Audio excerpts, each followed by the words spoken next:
మొగ్గగా ఉండిపోయింది అనుకోండి, అది ఎన్నటికీ పరిమళాన్ని లోకానికి వెదజల్లలేదు.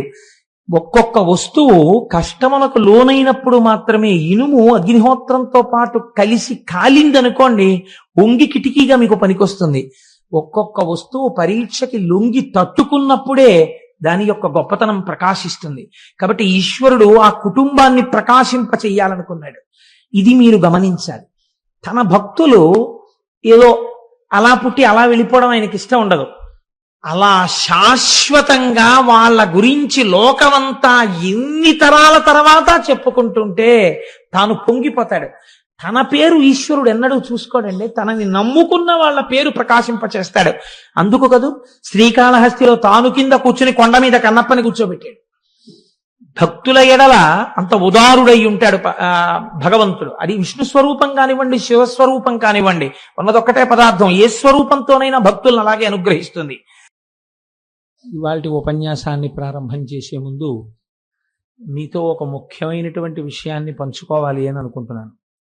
ఇది చాలా ముఖ్యమైనటువంటి విషయం కనుక ఒకవేళ పరాకుపడి నేను చిట్ట చివరిలో దీన్ని ప్రస్తావిస్తానో, ఒకవేళ మర్చిపోతానో అన్న బెంగ చేత, నా మేధాశక్తి మీద నాకున్న అపనమ్మకం చేత నేను దీన్ని మీతో ముందుగానే పంచుకోవాలి అని అనుకుంటున్నాను. మనకి దేశము కాలము అని రెండు ఉంటాయి. ఇవి రెండు ఏకకాలమునందు సమకూడడం చాలా అరుదుగా జరుగుతుంది. అన్ని వేళలా రమ్మంటే వచ్చేటటువంటిది కాదు. అది రేపటి రోజు మహత్తరమైనటువంటి రోజు. ఎందుచేత అని అంటారేమో, భీష్మాచార్యుల వారు యుద్ధరంగంలో పడిపోయారు. పడిపోయినప్పుడు ఒళ్ళంతా కూడా అంగుళం చోటు లేకుండా కొట్టారు బాణాలతో. కొడితే ఆయన రథం మించి కింద పడిపోయినప్పుడే బాణములతో కూడినటువంటి శయ్య మీద పరున్నారు. కానీ తలకి వెనక నుంచి బాణాలు కొట్టరు కదా, తల వేలాడిపోయింది ఇలా వెనక్కి. అది నిజంగా కొంచెం హృదయ విదారకమైనటువంటి దృశ్యమే. మహానుభావుడు భీష్ముడంటే మరి తల వ్రేలాడిపోతే అర్జునుడు చూశాడు. చూసి ఆయన తలకి దెబ్బ తగలకుండా ఆయన తలకి తలగడగా బాణములను ఏర్పాటు చేశాడు.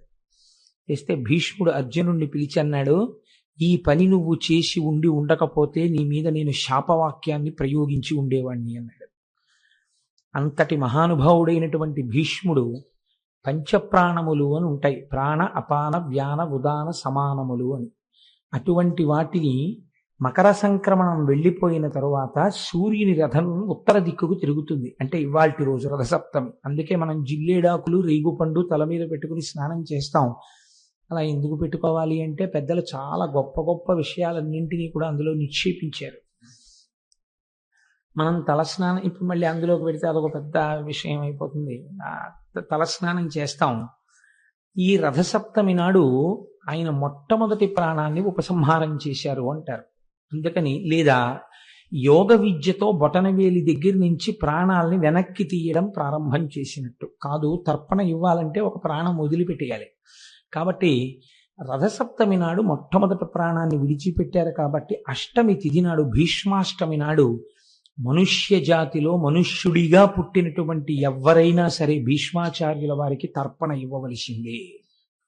చిత్రం ఏమిటంటే, రేపటి రోజున తలస్నానం చేసి భీష్మాచార్యుల వారికి తర్పణ ఎందుకు ఇవ్వాలి అని అడిగారు. తర్పణ కొడుకిస్తాడు. భీష్ముడికి ఒక్కడికి మాత్రం ఇంకెవ్వరికి లేదు ఈ మర్యాద, ఒక్క భీష్ముడికి. ఎందుకు ఇవ్వాలి అని అడిగారు. రేపటి రోజున ఎవరు భీష్మాచార్యుల వారికి తర్పణ విడిచిపెడతారో వాళ్ళకి రెండు ఫలితాలు చెప్పారు. పుత్ర సంతానం ఈశ్వరానుగ్రహంగా పొందినటువంటి వారైతే వారు రేపటి రోజున తర్పణ విడిచిపెడితే ఈ ఏడాదిలో వాళ్ళ వల్ల తెలిసి కాని తెలియక కాని జరిగినటువంటి పాపరాశిని ధ్వంసం చేస్తారు. ఏడాదిలో జరిగిన పాపాలు ఇంకా ఖాతాలో ఉండవు. రెండు, సంతానము లేనివారు ఉంటే రేపటి రోజున నువ్వులతో కలిపి తర్పణ విడిచిపెట్టాలి. అలా విడిచిపెడితే వచ్చే భీష్మేకాదశికి నువ్వులతో విడిచిపెట్టవలసిన అవసరం లేకుండా కొడుకుంటాడు అని శాస్త్ర ప్రమాణం. ఎన్నో చోట్ల ఈ విషయం ప్రస్తావన చేశారు పెద్దలు. భీష్మాష్టమి నాడు తప్పకుండా తర్పణ విడిచిపెట్టి తీరవలసినదే, లేకపోతే మనుష్యుడుగా పుట్టడమే హేయమైన విషయం అయిపోతుంది అని. అలా తర్పణ విడిచిపెట్టేటప్పుడు దానికి సంబంధించినటువంటి శ్లోకం లేకుండా విడిచిపెట్టకూడదు. కాబట్టి 2 శ్లోకములు ఉంటాయి. ఆ శ్లోకములను చెప్తూ విడిచిపెట్టాలి. ఏ గోత్రంలో పుట్టాడు, ఆయన ఏ ప్రవర కలిగినటువంటి వాడు, ఏ కారణం చేత మీరు తర్పణ ఇస్తున్నారు అన్నది చెప్పాలి. అదే వైయాఘ్రపద్య గోత్రాయ. వైయాఘ్రపద్య గోత్రం భీష్మాచార్యుల వారిది. అందుకని వైయాఘ్రపద్య గోత్రాయ సాంకృత్య ప్రవరాయ చ గంగాపుత్రాయ భీష్మాయ ఆజన్మ బ్రహ్మచారిణి అపుత్రాయ దదాం ఏ తదుదకం భీష్మవర్మణి వసునామవతారాయ శంతనోరాత్మజాయ చ అర్ఘ్యం దదామి భీష్మాయ ఆబాల్య బ్రహ్మచారిణి అని చెప్పాలి. అంటే మహానుభావ, నీవు వైయాఘ్రపద్య గోత్ర సంభవుడవు, సాంకృత్య ప్రవర కలిగినటువంటి వాడవు, గంగాదేవి యొక్క పుత్రుడవు, ప్రతిజ్ఞ చేసి భీష్ముడన్న పేరు పొందినవాడవు, ఆజన్మాంతరము బ్రహ్మచారిగా జీవితమును గడిపినటువంటి వాడవు, ఆ కారణము చేత కొడుకులు లేనివాడవు. అందుచేత నీ వంటి ధర్మమూర్తి యుద్ధభూమిలో పడిపోయినప్పుడు కృష్ణ భగవానుడంతటి వాడు ఈ పని చెయ్యవలసిందే అన్నాడు కనుక నేను భీష్మవర్మణి. క్షత్రియుడైతే వర్మ అనాలి, వైశ్యుడైతే గుప్త అనాలి, బ్రాహ్మణుడైతే శర్మ అనాలి ఉపనయనం తర్వాత. అందుకని ఓ భీష్మవర్మ, నీకు మేము తర్పణ విడిచిపెడుతున్నాం. వసునామవతారాయ, అష్టవసువులలో ఒకడవైనటువంటి వసువు యొక్క అవతారమూర్తి. శంతనోరాత్మజాయత, తండ్రి సంబంధం చెప్పాలి. అందుకని శంతన మహారాజు యొక్క కుమారుడా, అర్ఘ్యం దదామి భీష్మాయ, మీకు అర్ఘ్యం విడిచిపెడుతున్నాం. ఆబాల్య బ్రహ్మచారిణి, బాల్యము నుండి బ్రహ్మచర్యమునందు ప్రవర్తించినటువంటి ఓ మహాభాగుడా, మీకు అర్ఘ్యమును విడిచిపెట్టాము అని చెప్పి విడిచిపెట్టాలి. అయితే నాకు ఒక విషయం తెలుసు. ఏమిటంటే, అంతా బాగుంది కానండి, ఇవాళ మీరు వేదిక మీద కూర్చుని ఇలా చెప్పేస్తే ఈ శ్లోకాలు మాకు ఎలా అందుతాయని మీరు అనుకున్నారు. మేమందరం పేపర్లు పెన్నులు పట్టుకొచ్చాం అనుకుంటున్నారా అని మీరు నన్ను అడుగుతారని నాకు తెలుసు. కానీ నన్ను ఒక్క విషయంలో మన్నించండి. నాకు కూడా ఇవాళ ఉదయం సంధ్యావందనం చేసుకునేటప్పుడు రథసప్తమి తిథి నైమిత్తికం అని చేస్తున్నప్పుడు జ్ఞాపకానికి వచ్చింది.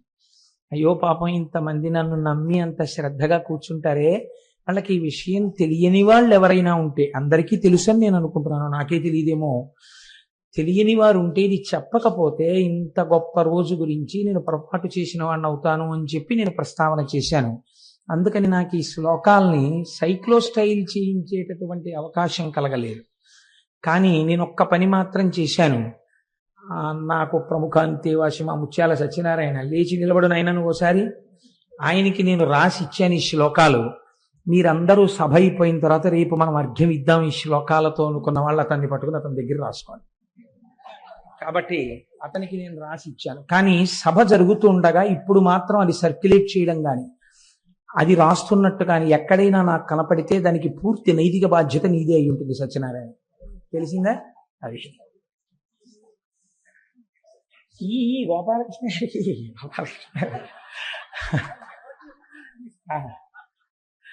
అందుచేత ఆ శ్లోకాన్నమ్మా చక్కగా మీ అందరూ చదివి రేపటి రోజున అర్ఘ్యప్రదానం చెయ్యండి. దానివల్ల మనకి ఎంత మేలు కలుగుతుందో. మళ్ళీ మళ్ళీ రమ్మంటే వచ్చే తిథులు కావు ఆ తిథులు. అటువంటి తిథుల యందు మనం తప్పకుండా ఆ పని చెయ్యాలి. అసలు మీకు నేను ఒక రహస్యం చెప్తే ఆశ్చర్యపోతారు. శాస్త్రంలో కొడుకు పుట్టలేదు లేదా పోని సంతానమే కలగలేదు అని బెంగ పెట్టుకున్న వాళ్ళు ఉంటే ఏం చేయిస్తారో తెలుసా అండి పెద్దలు? రేపటి రోజున తన తండ్రికే పెడితే ఎలా పెడతారో అలా భీష్మాచార్యుల వారి ప్రవర చెప్పి తద్దినం కూడా పెడతారు. ఖచ్చితంగా కొడుకు పుడతాడు. శాస్త్రం అలాగే మాట్లాడింది. నేను అబద్ధాలు మాట్లాడటం లేదు. కావాలంటే మీరు మా ఇంటికి రండి, అంటే ఇప్పుడు వచ్చేయమని కాదు నా ఉద్దేశం. ఎప్పుడైనా వచ్చినప్పుడు నేను చూపిస్తాను మీకు ఆ ప్రమాణాలు కూడా. కనుక రేపంత గొప్ప నైమిత్తిక తిథి, చక్కగా మనందరం కూడా దాన్ని పాటించి మన సనాతన ధర్మము యొక్క గొప్పతనాన్ని మనం అనుభవిద్దాం. రాబోయే రోజులన్నీ చాలా గొప్ప రోజులండి. ఉత్తరాయణం శివనామం చెప్పుకున్నా, ఆయన గురించి విన్నా ధరించిపోతాం. కనుక ఇవాళ మనం ఉజ్జయిని క్షేత్రం గురించి చెప్పుకోవాలి. సౌరాష్ట్రే సోమనాథంచ శ్రీశైలే మల్లికార్జునం, ఈ రెండు పూర్తి చేయగలిగాం. అవంతికాయాం విహితావతారం ముక్తి ప్రదానాయ చ సజ్జనానాం అకాల మృత్యోః నివారణార్థం వందే మహాకాల మహామరీశం. ఈ శ్లోకం ఉజ్జయినిలో ఉన్నటువంటి మహాకాళుడికి నమస్కారం చేస్తుంది. అయితే మీరు ఇందులో ఒక చిన్న విషయాన్ని గుర్తుపట్టే ప్రయత్నం చేయండి. ఇందులో అంటారు ముక్తి ప్రదానాయచ సజ్జనానాం, సజ్జనులకు ముక్తినిచ్చువాడా.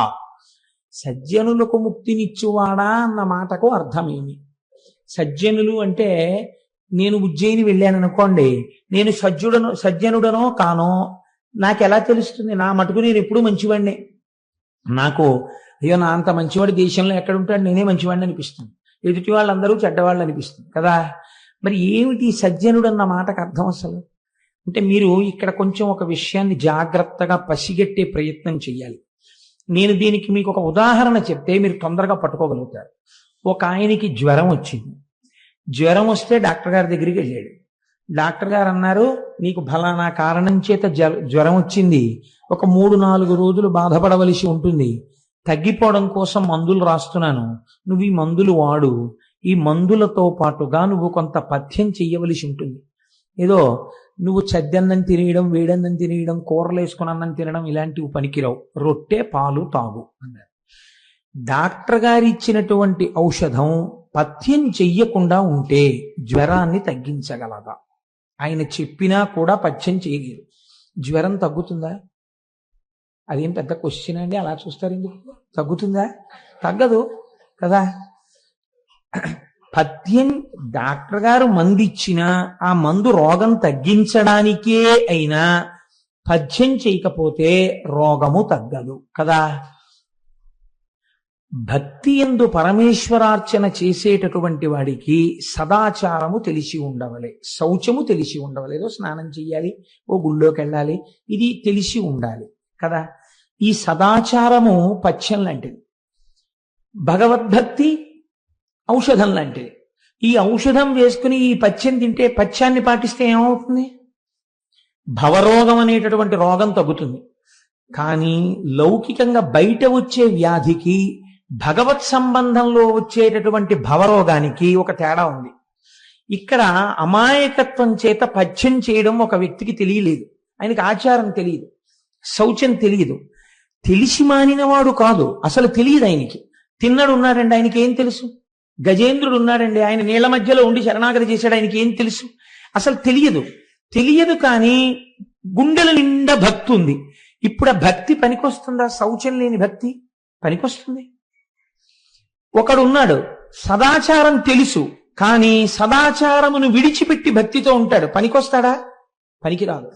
ఆచారము పాటించడానికే వచ్చింది. ఆచారం అంటేనే నువ్వు పాటించాలి, నీకు తెలిసున్నది అనుష్ఠాన పర్యంతములకు రావాలి. భగవద్భక్తి యందు ఈ భేదం ఉంటుంది. ఏమీ తెలియనప్పుడు అది ఆచారమైన తెలియక భక్తితో ఉండి పొరపాటు చేసినా ఈశ్వరుడు పక్కన పెట్టి ఏలుకుంటాడు. ఇప్పుడు పథ్యము తప్పుగా ఉన్నా మందు పనికొచ్చేసింది, భక్తి పనికొచ్చేసింది. బయట రోగానికి భవరోగానికి తేడా ఉంటుంది భక్తి విషయంలో. ఆచారం తెలిస్తే ఆచారమును కూడా పాటించి తీరవలే. ఇది ఒకటి.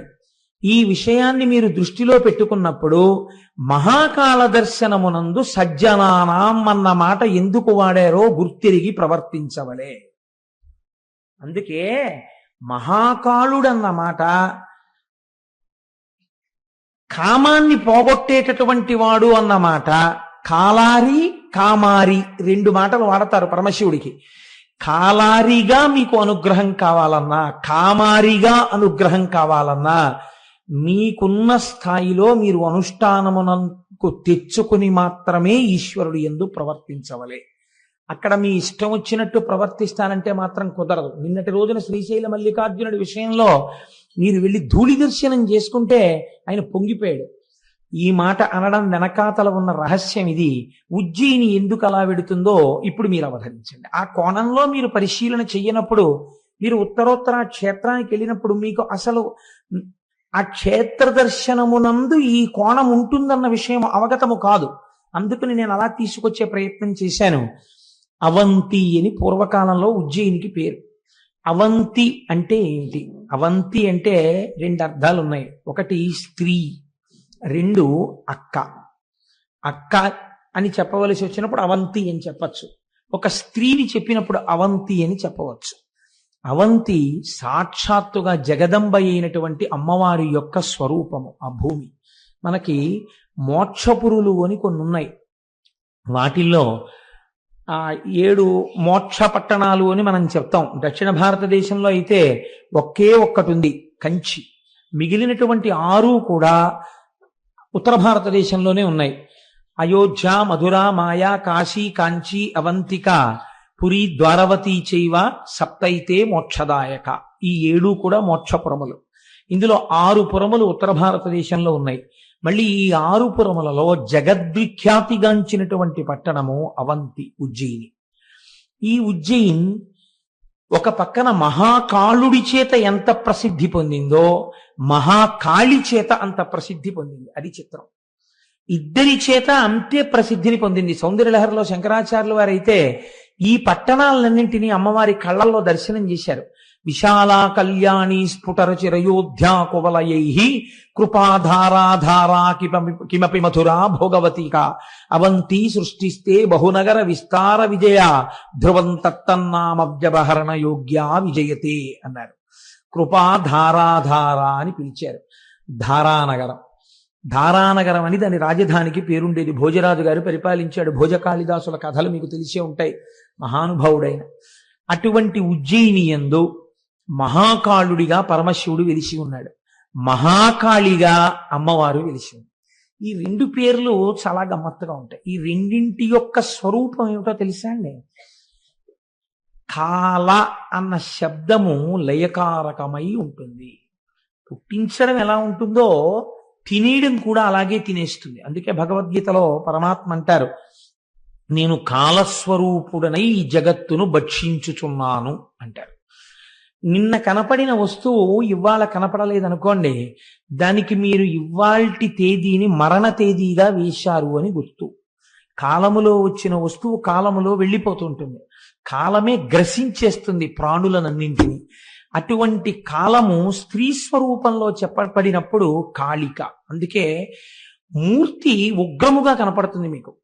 అప్పుడే తెంపబడినటువంటి తలలను, రక్తమోడుతున్నటువంటి తలల్ని మొలకి కట్టుకుని ఒంటి మీద వస్త్రం లేకుండా అమ్మవారు ఆయుధములను పట్టుకుని నాలుక పైకి చాపి నెత్తురు తాగుతూ తాండవం చేస్తున్నటువంటి మూర్తిగా ఉంటుంది మహాకాళి. కానీ మీరు ఒక్కటి గుర్తుపెట్టుకోండి, కాళికా స్వరూపము కేవలము భయపడవలసినటువంటి స్వరూపము కాదు. ఒక చోట గంగానది పైనుంచి పర్వతాల మించి కింద పడుతుంటుంది.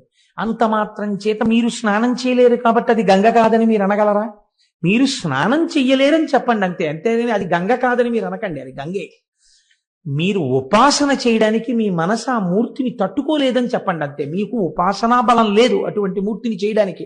అందుకే శంకరాచార్యులు వారు ఈ దేశంలో చేసిన మహోపకారం, కలియుగంలో చాలా మందికి ఉపాసనా శక్తి క్షీణించిపోయి కొన్ని మూర్తుల ముందు నిలబడలేరని ఆ మూర్తుల యందున్నటువంటి శక్తిని తీసేశారు. ఆయన తీసేసి చక్రాల్లోకి పెట్టేశారు.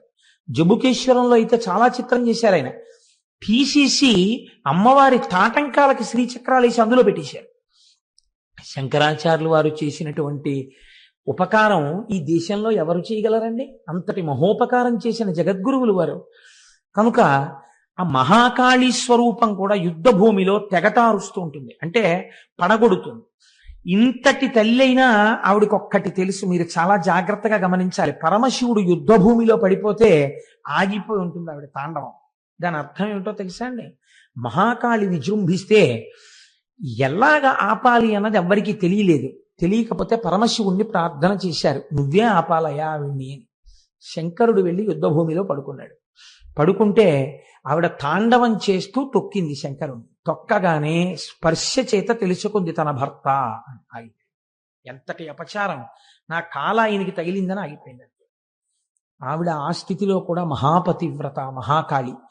ఇక్కడ ఉన్న 2 స్వరూపములు కూడా కాలస్వరూపములై ఉన్నవి. అంటే ఇవి లయకారకములై ఉంటాయి, తినేస్తాయి లోకాన్ని. తినేసే స్వరూపం దగ్గరికి మీరు ఎడతారండి? తింటుంది. మరి ఎందుకు మహాకాళేశ్వరం గురించి అంత గొప్పగా చెప్పుకోవడం మనం? అంటే ఒకటి గుర్తుపెట్టుకోండి, ఏది తినగలదో అది నేను నిన్ను తింటలేదని వదిలిపెట్టగలను కదా. ఏది తినేయాలో అదే తినకుండా కూడా వదిలిపెట్టాలి కదండి. మనకి శాస్త్రంలో మృత్యు వద్దని అడగారు. మీరు చూడండి ఎంత పరిణతితో మన వాళ్ళు మాట్లాడతారంటే, మృత్యుంజయ మహామంత్రము అని ఒకటి చెప్తారు. ఓం త్రయంబకం యజామహే సుగంధిం పుష్టివర్ధనం ఉర్వారుకమివ బంధనాన్ మృత్యోర్ముక్షీయమామృతాత్. దీనితో విభూతి ధారణ చేయడం కూడా అలవాటు ఉంది లోకంలో. ఈ మృత్యుంజయ మహామంత్రంలో నాకు చావు వద్దు అని అడగరు. దోసపండు ముచిక నుంచి ఎంత తేలికగా విడిపోతుందో నేను కూడా అంత తేలికగా విడివడెదనుగాక అని అడుగుతారు. మీరు ఒక్క విషయం లోకంలో గమనించండి, ఈ మాట ఎందుకు వెయ్యాలి మృత్యుంజయ మహామంత్రంలో? మీరు ఒక పిండిని తెంపేశారనుకోండి, ఒక పిండిని తెంపితే రసి బయటికి వస్తుంది. అది ఏ కాయవనివ్వండి, కొద్దిగా రసో పాలో ఏదో ఒకటి చెట్టులోంచి పైకి వస్తాయి. మనిషి బ్రతకవలసినటువంటి ఆయుర్దాయాన్ని పొందకుండా వెళ్ళిపోతే ఖచ్చితంగా ఆయన వెళ్ళిపోవడం చేత ఆయన వెనకనున్న వాళ్ళ కళ్ళంబట నీళ్ళొచ్చి అతను లేని కారణం చేత ఆ కుటుంబపు వృద్ధి దెబ్బతినేటటువంటి పరిస్థితి ఉంటుంది. వెళ్ళిపోయిన వాడు వెళ్ళిపోయాడు, కానీ వెనకనున్న వాళ్ళు ఖచ్చితంగా ఆ అందాన్ని పొందలేరు, పొందవలసిన అభ్యున్నతిని పొందరు. కాబట్టి శాస్త్రం ఏం చెప్తుందో తెలుసా అండి? మృత్యు వద్దని చెప్పదు. 90 ఏళ్ళు వచ్చినా 80 ఏళ్ళు వచ్చినా మృత్యువు లేకుండా నాకు ఇవ్వండి వరం అంటే ఇవ్వదు, అలా అడగమని చెప్పదు. నాకు పండిపోయినటువంటి పండు నేలరాలిపోయినప్పుడు మీకు రసి కాని పాలు కాని ఉండవిహ. అది తనంత తాను చెట్టు విడిచిపెట్టేస్తుంది ఆ పండుని. ఆ పండు కూడా నేల మీద పడిపోతుంది, పగిలిపోతుంది, ఇంకోళ్ళు తినాలని పడిపోతుంది అంతే. అలా ఒక వయసు వచ్చేసిన తర్వాత ఇంకా చాలు, సాక్షిగా నేను దేహాన్ని చూస్తూ ఇందులోంచి విడివిడిపోతానని కోరుకో. జ్ఞానాన్ని మాత్రమే బోధ చేస్తుంది సనాతన ధర్మం. లేనిపోని విషయాలను సనాతన ధర్మము మాట్లాడదో, మనిషిని ఉద్ధరించడానికి మాట్లాడుతుంది. ఏది మాట్లాడినా. కాబట్టి మీరు ఏ మృత్యు వద్దని అడగాలి? అకాల మృత్యువు అపమృత్యువు రాకూడదని కోరుకోవాలి. ఇంకా కడుపున పుట్టిన కూతురికి పెళ్లి చేయలేదు, కన్యాదానం చేయలేదు, కొడుకు వృద్ధిలోకి రాలేదు, తర్వాతి తరాన్ని ఒక మనవణ్ణి చూడలేదు, ఎత్తుకుని ముద్దాడలేదు, ఈలోగా ఆయన శరీరం పడిపోకూడదంటే ఏం చేయాలి? మీ చేతిలో ఉందా, నా చేతిలో ఉందా? చేసిన పాపం ఉంది వెనకాల, అది తరువుకొస్తోంది. కాలోహి బలవాన్ కర్త సతతం సుఖ దుఃఖయో నరాణాం పరతంత్రాణం పుణ్య పాపానుయోగత అంటాడు వ్యాసుడు. నువ్వు ఏహీ చేయలేవు, నువ్వు పరతంత్రుడవు. కాలస్వరూపంతో ఈశ్వరుడు తీర్పు చెప్పేస్తున్నాడు, దాన్ని ఔదల దాల్చడమే. మరి ఇటువంటప్పుడు ఏం చెయ్యగలవు? అపమృత్యువు తన్నుకొచ్చేస్తుంటే ఒక పక్క నుంచి ఏం చెయ్యాలి కుటుంబాన్ని రక్షించుకోవడానికి?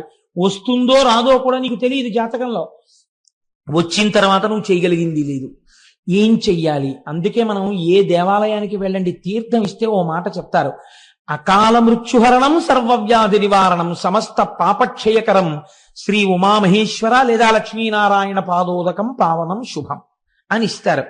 అపమృత్యు దోషం రాకుండా మనకి తీర్థం ఇస్తారు. ఎవడు తినేయాలో వాడి అనుగ్రహాన్ని మీరు పొందారనుకోండి, వాడు సరే విడిచిపెట్టారు. నిజమునకు నువ్వు చేసిన పాపానికి నిన్ను తినాలి, కానీ తిన్నంత పని చేసి నిన్ను వదిలిపెట్టేస్తున్నానన్నాడు. ఇప్పుడు ఏం చేస్తాడు? తినకుండా వదిలేస్తాడు. దాని ఎందు ఈ రెండవ కోణం లేకపోతే మీరు ఎందుకు ఎడతారు అసలు మహాకాలం? చెప్పండి నాకు. ఈ సిద్ధి కావాలంటే మహాకాలం వెళ్ళాలి. 2 అయితే ఏమండి 80 ఏళ్ళో 90 ఏళ్ళో వచ్చాయి, అప్పుడు వెళ్ళకూడదా ఉజ్జయిని? ఇంకా వెళ్ళాలి. ఎందుకు వెళ్ళాలి? పండు పడిపోయినట్టు చెట్టు నుంచి తాను ఏ బెంగా లేకుండా విడివడేటటువంటి స్థితి కలగడానికి వెళ్ళాలి. కాబట్టి అసలు జీవితంలో వెళ్ళవలసిన క్షేత్రం అంటూ ఉంటే ఎక్కడ ఉండాలి? మహాకాలమునకు వెళ్ళి తీరాలి. కాబట్టి మహాకాలం ఎక్కడ ఉండాలి? అందరికీ అందుబాటులో ఉండాలంటే మధ్యలో ఉండాలి. మనం ఏమంటాం? ఏమిటంటే తెల్లారు లేస్తే ఆ ఆఫీస్తో ఎంతో పని ఉంది, తీసుకెళ్లి ఊరు బయట పెట్టారేంటంటే ఆ ఆఫీస్ని, అందరికీ అవసరం కాబట్టి అది ఊరు మధ్యలో ఉండాలి ఆ ఆఫీసు అంటాం. అందరికీ అవసరమైంది ఎక్కడ ఉండాలి? ఊరి మధ్యలో ఉండాలి. అందరికీ అవసరమైన క్షేత్రం ఎక్కడ ఉండాలి? భారతదేశానికి మధ్యలో ఉండాలి. అందుకే భూమధ్య రేఖ వెడుతున్న చోట ఈ క్షేత్రం. మహాకాలము ఉజ్జయినికి ఉన్నటువంటి గొప్పతనం అది. భూమధ్య రేఖ వెడుతూ ఉంటుంది. వెడుతున్న చోట ఇక్కడ స్వయంభూగా స్వామి అవతరించారు. అవతరించడంలో కేవలము ఇదొక్కటే ఆయన ప్రయోజనమా? అపమృత్యువును తీయడం ఒక్కటే ఆయన లక్ష్యమా? కాదు. ఎప్పుడైతే అపమృత్యువును కూడా తీయగలడో ఆయనకుండే విశేషాధికారమేమి? మీరు కోరుకున్న కోరికని తీర్చడం ఆయనకి పెద్ద లెక్కలోనిదే కాదు. డిస్ట్రిక్ట్ కలెక్టర్ అండ్ మెజిస్ట్రేట్ ఉన్నాడండి, ఆయన కలెక్టర్ గారు మెజిస్ట్రేటు కూడా. ఆయన తలుచుకుంటే భూమికి పట్టాలు ఇచ్చేయగలరు. భూమికి పట్టా ఇవ్వగలిగినటువంటి కలెక్టర్ గారు, ఎవరికైనా ఏదైనా బాధ వస్తే పరిహారాన్ని ప్రకటించగలిగినటువంటి కలెక్టర్ గారు, ఎవరో ఒకరు వెళ్ళి, అయ్యా నేను చాలా కష్టంలో ఉన్నానండి, నాకు నెలకి ఒక 100-50 వచ్చే ఏర్పాటు చేసి పెట్టండి అంటే ఏదో ఒక పథకంలోంచి ఆయన ప్రీతి పొందితే ఒక ఆర్డర్ వేయడం ఆయనకి గొప్ప? ఆయన చేసేస్తారు. ఎందుకనంటే ఆయన యొక్క పదం అటువంటిది. అంత గొప్ప అధికారములతో కూడిన పదవిలో ఉన్నవాడికి ఒక చిన్న పని చేయడం పెద్ద గొప్ప ఏమిటి? అపమృత్యువునే తీసేయగలిగినటువంటి వాడికి మీరు కోరుకున్న కోరిక తీర్చడం పెద్ద విషయం ఏంటి? అసలు దాని గురించి లెక్కే లేదు. ఏ కోరికైనా తీర్చేస్తాడు ఆయన. కాబట్టి ఉజ్జయినియే, అంత గొప్ప క్షేత్రం ఉజ్జయిని. అది ఒకానొక నాడు అంతర్జాతీయ ఖ్యాతిని చూరగొన్నటువంటి పట్టణం. మహాకవి కాళిదాసు, భోజరాజు ఇద్దరూ నడయాడినటువంటి ప్రాంతం ఆ ఉజ్జయిని. అక్కడ అసలు ఆ స్వయంభూలింగం ఎందువల్ల ఏర్పడిందో మీరు ఒక్కసారి వినేటటువంటి ప్రయత్నం చెయ్యండి. పూర్వకాలంలో ఆ ఉజ్జయిని పట్టణమునందు వేదప్రియుడు అనబడేటటువంటి ఒక బ్రాహ్మణుడు ఉండేవాడు. ఆయన పేరే వేదప్రియుడు. మీరు ఈ మాటని అర్థం చేసుకునేటప్పుడు ఒక్క విషయం అర్థం చేసుకోవాలి. చాలా అందమైనటువంటి పద్యాలు, అందమైనటువంటి శ్లోకాలు ఇచ్చారు. అందులో మానకయందు నుండు నిగమ ప్రియుడున్ ద్విజవర్యుడు ఈశ్వరార్చానియత వ్రతుండఖిల సద్గుణ శోభితుడిద్ధ కీర్తి అవ్వానికి నల్వురాత్మజులు పావనమూర్తులు లోకపూజితుల్ సూన శరారి పూజలను జొక్కుచు ఉండెడు వారలెంతయున్. ఆ వేదప్రియుడు చక్కగా త్రికాలములయందు సంధ్యావందనం చేస్తూ శివార్చనశీలుడై షట్కాలములయందు శివపూజ చేసి వేదము ఏమి చెప్పిందో దాని యందు అపారమైనటువంటి ధృతి కలిగినటువంటి బ్రాహ్మణుడు. మీరు ఇక్కడ ఒక్క విషయాన్ని అర్థం చేసుకోవాలి. అంత భక్తి కలిగి ఉన్నటువంటి వాడికి ఉండేటటువంటి ఫలితములు ఏమి అంటే, మీరు ఒకటి ఆలోచించండి. ఒక ఆయన ఇక్కడ మీకు అప్పుడప్పుడు నేషనల్ హైవే మీద కనపడుతుంటుంది ఈ సన్నివేశం. అక్కడే ఒక పుట్ట ఉంది. ఆ పుట్టలో ఒక బ్రహ్మాండమైనటువంటి త్రాచుపం ఉంది. ఆయనకి తెలియలేదు. తెలియక చీకట్లో వెడుతూ ఆకలేసింది. ఇక్కడ నేను 4 ఎండు పుల్లలు కనపడ్డాయి, వెలిగించుకుని గోధుమ పిండి కొంచెం నీళ్లలో కలుపుకుని ఓ రాతి మీద ఒత్తుకుని దీని మీద కొంచెం ఓ పుల్ల గుచ్చి ఇలా ఇలా చూపించి తినేద్దాం, ఆకలి తీరుతుంది అని చెప్పి కిందకి దిగాడు. నెగడు వేసి వెలిగించాడు. ఇప్పుడు అగ్నిహోత్రం వెలిగింది. ఈ అగ్నిహోత్రము వలన ఆయన కోరుకున్న ప్రయోజనం ఏమి?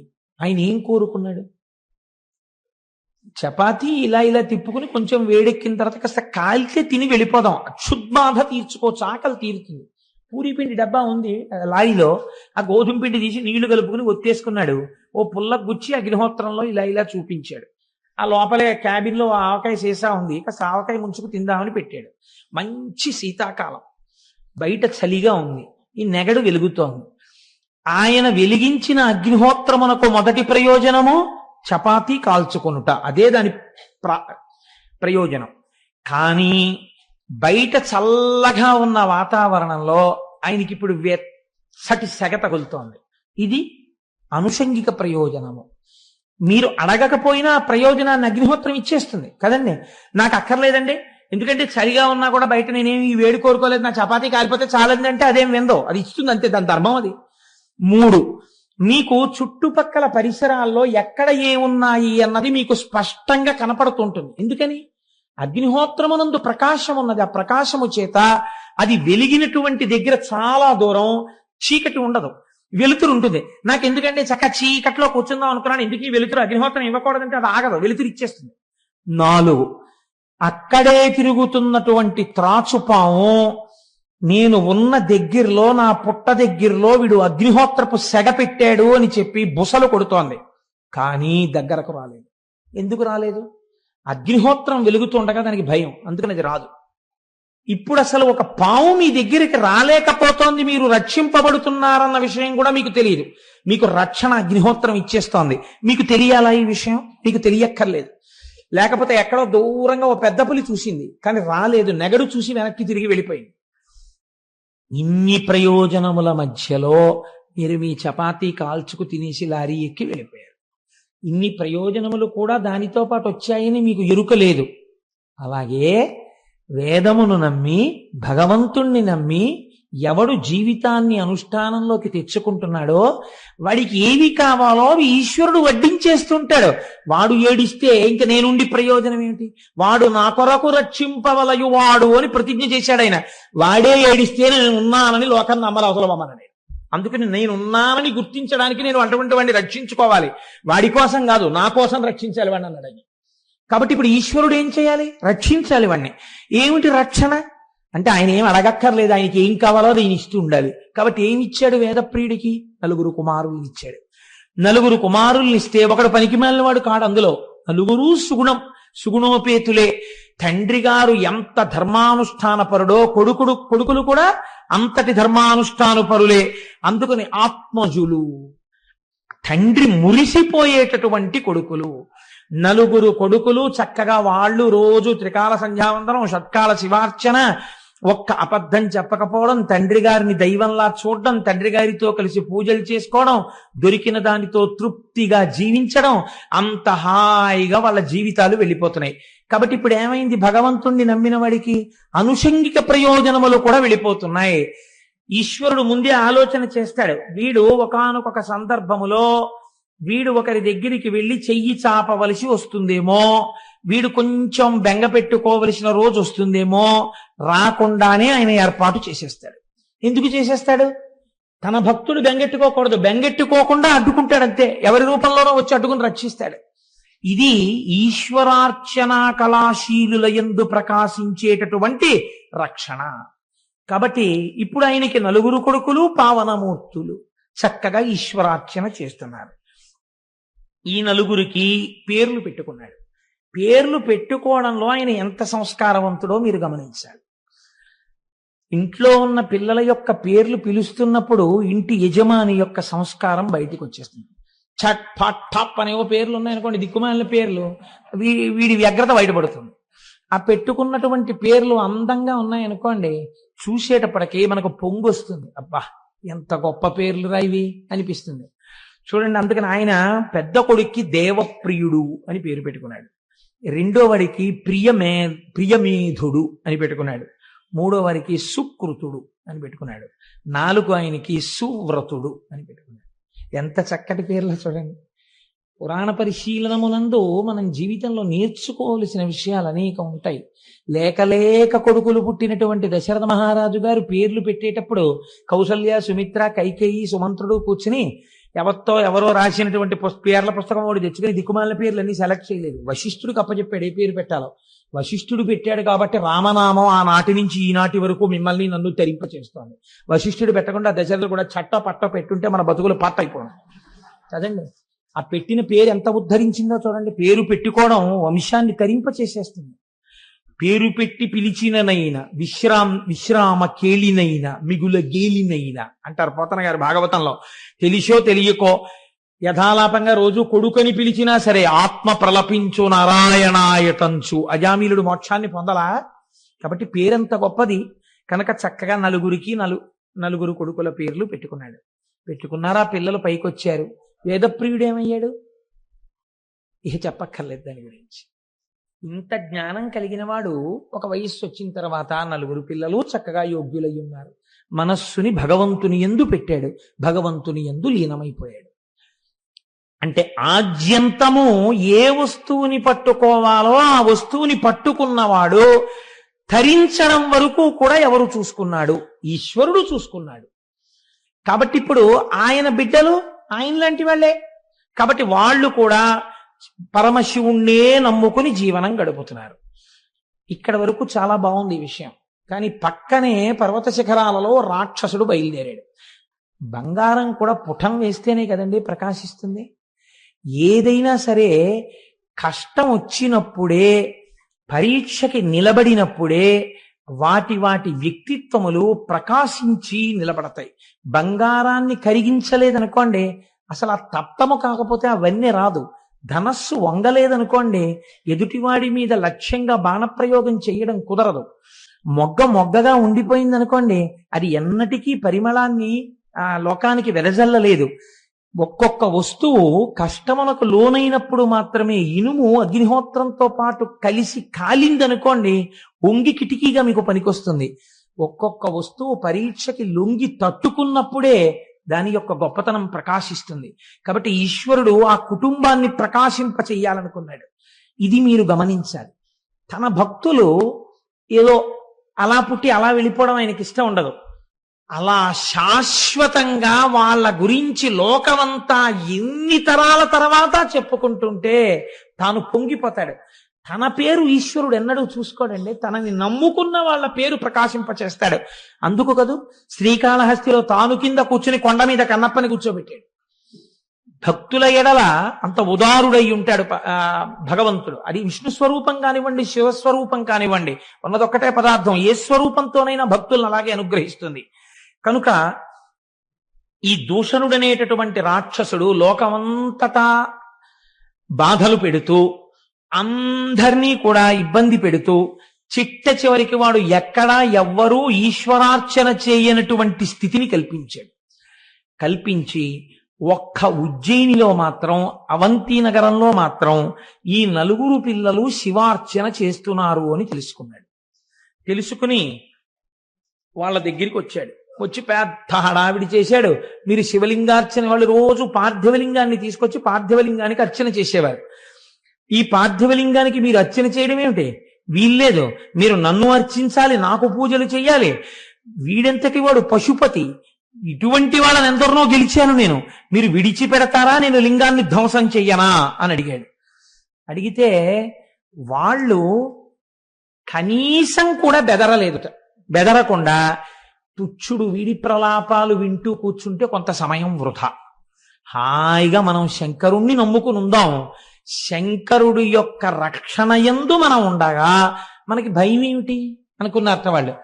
అంటే మీరు ఇదే నేను చెప్పింది, అగ్నిహోత్రమును చపాతీ కాల్చుకోవడానికి మీరు ప్రకాశింప చేస్తే మీ చలి తీరినట్టు, పులి రానట్టు, మీరు భగవంతుణ్ణి నమ్ముకుని ఉంటే అనుషంగిక ప్రయోజనాలు కొన్ని కలుగుతాయి. ఏమిటో తెలుసా అండి? నిర్భయత్వం మొట్టమొదటి. ఎందుకు వస్తుందో తెలుసా? ఒక పెద్ద నమ్మకం. నేను ఒక్కడిని ఉండడం ఏమిటి, నాతో పరమాత్మ ఉన్నారు, ఆయన ఎప్పుడూ నన్ను రక్షించుకుంటుంటారు, ఆయన నాకు రక్షకుడై నా పక్కన ఉండగా నాకే ప్రమాదం వస్తుంది, నాకేం రాదు, నన్ను నా స్వామి కాపాడుకుంటాడు, ఆయన నాకు రక్షకుడై ఉన్నాడు అని మీరు ఎవ్వరితోటి వాదించడానికి ఇష్టపడరు. ఆయన నన్ను రక్షిస్తుంటాడు, నేను ఆయన వస్తువుగా ఉంటే చాలు. ఈ నమ్మకం ఎవడికి ఉందో వాడికి బ్రతుకున్నది. వాడి జాతకంలో అపమృత్యు ఉన్నా మహాకాలము వెళ్ళి వీడు తప్పించగలడు అని నమ్మిన వాడెవడున్నాడో వాడికి అపమృత్యువు లేదు. నువ్వు నమ్మగలవా? ఆ నలుగురు నమ్మారు, నమ్మని వాళ్ళు లక్షలున్నారు, నమ్మని లక్షలు పోయాయి, నమ్మిన 4 మిగిలేరు. వాళ్ళ కోసం జ్యోతిర్లింగం వచ్చింది, స్వయంభూలింగం వచ్చింది, ప్రమాణం నీ కట్టెదుట కనపడుతోంది. అప్పుడు వాళ్ళు విశ్వాసంతో చేశారు, నీకు ప్రమాణమే కళ్ళెదుటుంది, అయినా నువ్వు నమ్మలేనంటే నిన్ను ధరించగలిగిన వాళ్ళే. ఇది భక్తిలో మీరు అన్వయం చేసుకోవలసినటువంటి విషయం. కాబట్టి ఇప్పుడు వాళ్ళు ఏం చేశాడు ఆ దూషణుడు? కదలక బ్రాహ్మణుల్ శివుని గాంచుతు ఓంహరయంచు నుండి అప్పదనున లింగమూర్తిపై భారములేని బలంబుతోచే అప్పదవిని దివ్యలింగము విభామయమద్భుత వీధి తిచ్చటల్ బొదలగనుద్భవిల్లి పెనుబూది యొనొచ్చను మిటిరక్కసున్. ఎప్పుడైతే ఈ 4 బ్రాహ్మణుల మీద కూడా కత్తి ఎత్తి కంఠం మీద వెయ్యబోతున్నాడో వాళ్ళు కదలకుండా, ఆ కత్తికి చెయ్యడ్డు పెట్టకుండా హర ఓం హర హర హర అంటూ వాళ్ళు అలాగే కూర్చున్నారు. ఉన్నాడు ఈశ్వరుడున్నాడు, ఆయన రక్షించుకుంటాడు, ఆయన రక్షణే మాకు లేని నాడు దూషణుడు అక్కడ లేడు, చీమ చేతిలో మేము చచ్చిపోతాం చాలు. మాకు పెద్ద విశేషం అండి. కారే రాజులు రాజ్యముల్ గెలువరే గర్వోన్నతిం పొందరే వారేరి సిరి మూట కట్టుకుని పోవంజాలిరే భూమిపై పేరైనం కలదే శిబి ప్రముఖులను ప్రీతిన్ యశక్కాముల ఈరే కోర్కెలు వరలంతలపరే ఈ కలమున్ భార్గవ. అన్ని దేవాలయాలు కొల్లగొట్టి అన్ని దేవాలయాలు పాడు చేసి లోకమంతా గెలిచాననుకున్న అల్లావుద్దీన్ ఖిల్జీ తన నాలిక తాను కరుచుకు చచ్చిపోయాడు. నేనిన్ని పనులు చేశాననుకున్నటువంటి ఒక చక్రవర్తి మేడమెట్ల మించి కింద పడి చచ్చిపోయాడు. ఏ రూపంలో మృత్యు వచ్చిందో ఎవడికెరుక? ఏ క్షణంలో ఏ రూపంలోనైనా మృత్యువు రాగలదు. ఈశ్వరుడే తెలుసుకుంటే ఏ రూపంలో వస్తున్నటువంటి మృత్యువునైనా ఆయన తప్పించగలడు. ఈశ్వరానుగ్రహం ఉందా? రక్షింపబడతాడు. ఈశ్వరానుగ్రహం లేదా వెళ్ళిపోతాడు. కాబట్టి ఇప్పుడు ఏమైంది, వాళ్ళు హర ఓం హర అని ఉండిపోతే వాళ్ళు ఒక చిన్న ఆ పార్థివలింగాన్ని చేసి మట్టితో దాన్ని ఆరాధన చేస్తున్నారు. మీరు ఇది నమ్మవలసింది. చాలా జాగ్రత్తగా మీరు గమనించండి. ఈశ్వరుణ్ణి వాళ్ళు ఎక్కడ చూశారు? ఇక్కడే ఉన్నటువంటి మట్టిలో దోషుడితో మీరు ఇలా అంటే అదొక లింగం కదండి, అంతే కదా. ఓ మట్టి దోషుడితో రెండు చేతులతో ఇలా అన్నారనుకోండి, అది శివలింగం. మనం భయం వేసినప్పుడు ఎర్రికేకలన్నీ వేస్తాం. ఎక్కడికి మీరు వెళ్ళినా మట్టి ఉండి తీరుతుంది. మీరు మట్టి మీదేగా ఉంటారు. మీరు ఇలా అని హరహర మహాదేవ శంభో శంకర అన్న ఉత్తర క్షణం పోయింది భయం. దేనికి భయపడుతున్నావు? ఎందుకు భయం నీకు? ఈశ్వరుడు అంతటా ఎప్పుడూ నీతోనే ఉన్నాడు. ఏమంటే నేను ఏ స్కూటర్ మీద ఉండుంటే వాయు రూపంలో ఈశ్వరుడు ఉన్నాడు, వాయులింగమై. ఆకాశ రూపంలో ఆకాశలింగమై ఉన్నాడు. అంతటా ఆయన ఉన్నప్పుడు అందుకే దేవి భాగవతం అంటుంది, నువ్వు బయలుదేరేటప్పుడు ఒక్క మాట చెప్పు, సర్వదా సర్వదేశేషు పాతుత్వాం భువనేశ్వరి మహామాయా జగద్ధాత్రి సచ్చిదానంద రూపిణి యశివో నామరూపాభ్యాం యాదేవి సర్వమంగళ తయోసం స్మరణాత్ పుంసాం సర్వతో జయమంగళం లాభస్తేషాం జయస్తేషాం కుతస్తేషాం పరాభవ ఏషామిందీవరస్యామో హృదయస్థో జనార్దనః అపదామపహర్తారం దాతారం సర్వసంపదాం లోకాభిరామం శ్రీరామం భూయో భూయో నమామ్యహం. ఎవరా పార్వతీ పరమేశ్వరులను ఒక్కసారి స్మరించి బయలుదేరారో వాళ్ళకి అమంగళము లేదు, ఆపద లేదు. కనుక ఏమైంది, ఇక్కడ ఉన్నటువంటి ఈ చిన్ని పార్థివలింగంలోంచి మహాకాల స్వరూపముతో బయటికి వచ్చాడు ఆయన. అంటే ఇప్పుడు ఈ చూడబడేటటువంటి రూపం సామాన్యమైన రూపము కాదు. ఇది మీరు గుర్తుపెట్టుకోవాలి. శ్రీకృష్ణ పరమాత్మ విశ్వరూపాల్ని అనేకంగా చూపించారు. మహాభారతంలో ధృతరాష్ట్రుడికి కూడా కళ్ళిచ్చి ఒకసారి విశ్వరూపం చూపించారు. అది కాదు, గీతలో భగవద్గీత బోధ చేసేటప్పుడు అర్జునుడికి ఒక రూపం చూపించారు. ఆ రూపాన్ని చూస్తే అంతటి క్షత్రియుడు కోట్ల మందిని తెగటార్చగలిగినటువంటి వాడు భయపడిపోయి నేల మీద వాలిపోయి, అయ్య బాబోయ్ ఈ రూపాన్ని నేను చూడలేను, నాకు భయం వేస్తోంది, ఉపసంహారం చేసేసాయి దీన్ని అన్నాడు.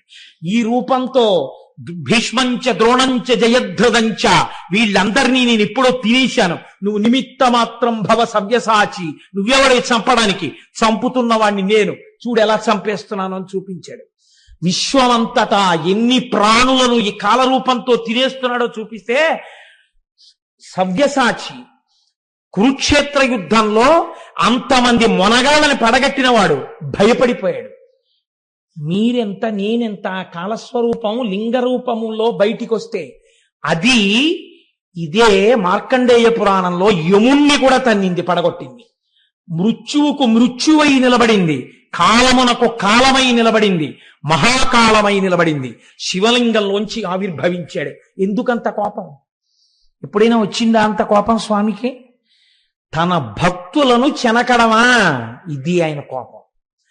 ఈశ్వరుడికి ఇంత కోపము రావడానికి కారణమేమి? ఆయన భక్తుల జోలికి వెళ్ళడమే. అంతే. మహాకాల రూపంలో వచ్చి ఏమీ చెయ్యలేదుట, హుం అన్నాడంతే. బూడిద రాసులై పడిపోయాయి దూషణుడి సైన్యాలు. అంటే ఎంత వేడితో వచ్చిందో చూడండి. మరి అదే వేడి ఈ నలుగురిని చెనకదా? వేడికి ధర్మం కాల్చడం కదా, ఈ నలుగురు కూడా కాలిపోవాలి కదా. మరి కాలరు. ఎందుకని? అది పరమాత్మ స్వరూపం. అగ్నిహోత్రము ఒకడిని కాల్చి ఒకడిని వదలదు, కానీ ఈశ్వరానుగ్రహము. అందుకే నిన్నటి రోజున చెప్పాను, చేతిలో పట్టుకున్న ధనస్సు ఒకడికి భయకారకము, వేరొకడికి రక్షణ హేతువు. అలా ఆయన యొక్క హుంకారము దూషణుడి సైన్యాన్ని కాల్చింది, ఈ నలుగురిని కాపాడుకుంది. ఇది చూశారు. అబ్బబ్బబ్బా ఏమి స్వరూపం ఈ స్వరూపం! చచ్చిపోయే వాళ్ళని చంపకుండా మిగల్చగలిగినటువంటి రూపం ఈ రూపం. ఈ కోణం దర్శించారు వాళ్ళు. చంపేసే రూపంగా చూడలేదు, చచ్చిపోయే వాళ్ళని వదలగలది ఈ రూపం. ఇంతమందిలో నలుగురు వదిలింది తన భక్తుల్ని. కాబట్టి ఇది మహాకాళ స్వరూపం. ఈశ్వరానుగ్రహం ఉన్నవాడికి అపమృత్యువు లేదు. ప్రదోష వేళలో శివమహాపురాణ అంతర్గతంగా ఇటువంటి క్షేత్రములకు సంబంధించిన మాటలు వినడము చేత మీరు శాబ్దికంగా ఉజ్జయినిలో మహాకాళ దర్శనం చేసేసినట్టే. ఆ ఫలితము ఉత్తర క్షణం మీ ఖాతాల్లో పడిపోతుంది.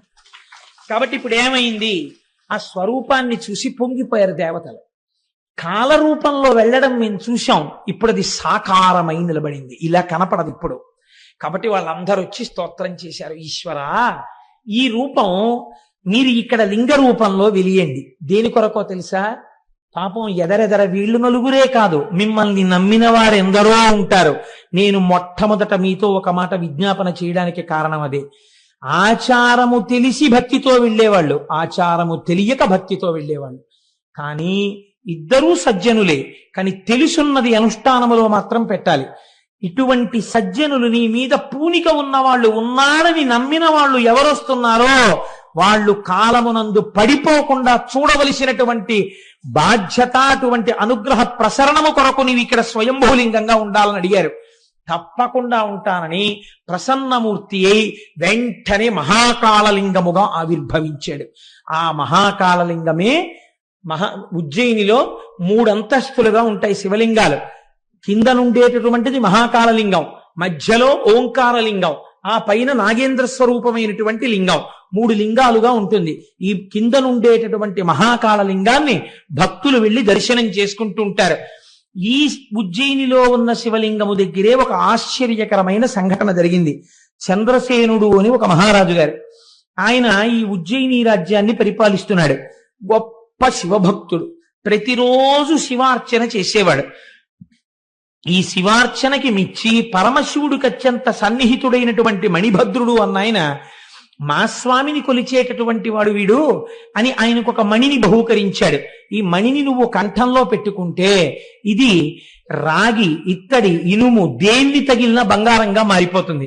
దేశంలో క్షామ ఉండదు, లేకపోతే అతివృష్టి ఉండదు, నీ దేశంలో అందరూ సుభిక్షంగా ఉంటారని ఆ మణినిచ్చాడు. ఆ మణికట్టుకు తిరుగుతుండేవాడు చంద్రసేనుడు. హాయిగా ఆయన రాజ్యం అంతా ఎంతో సంతోషంగా ఉంది.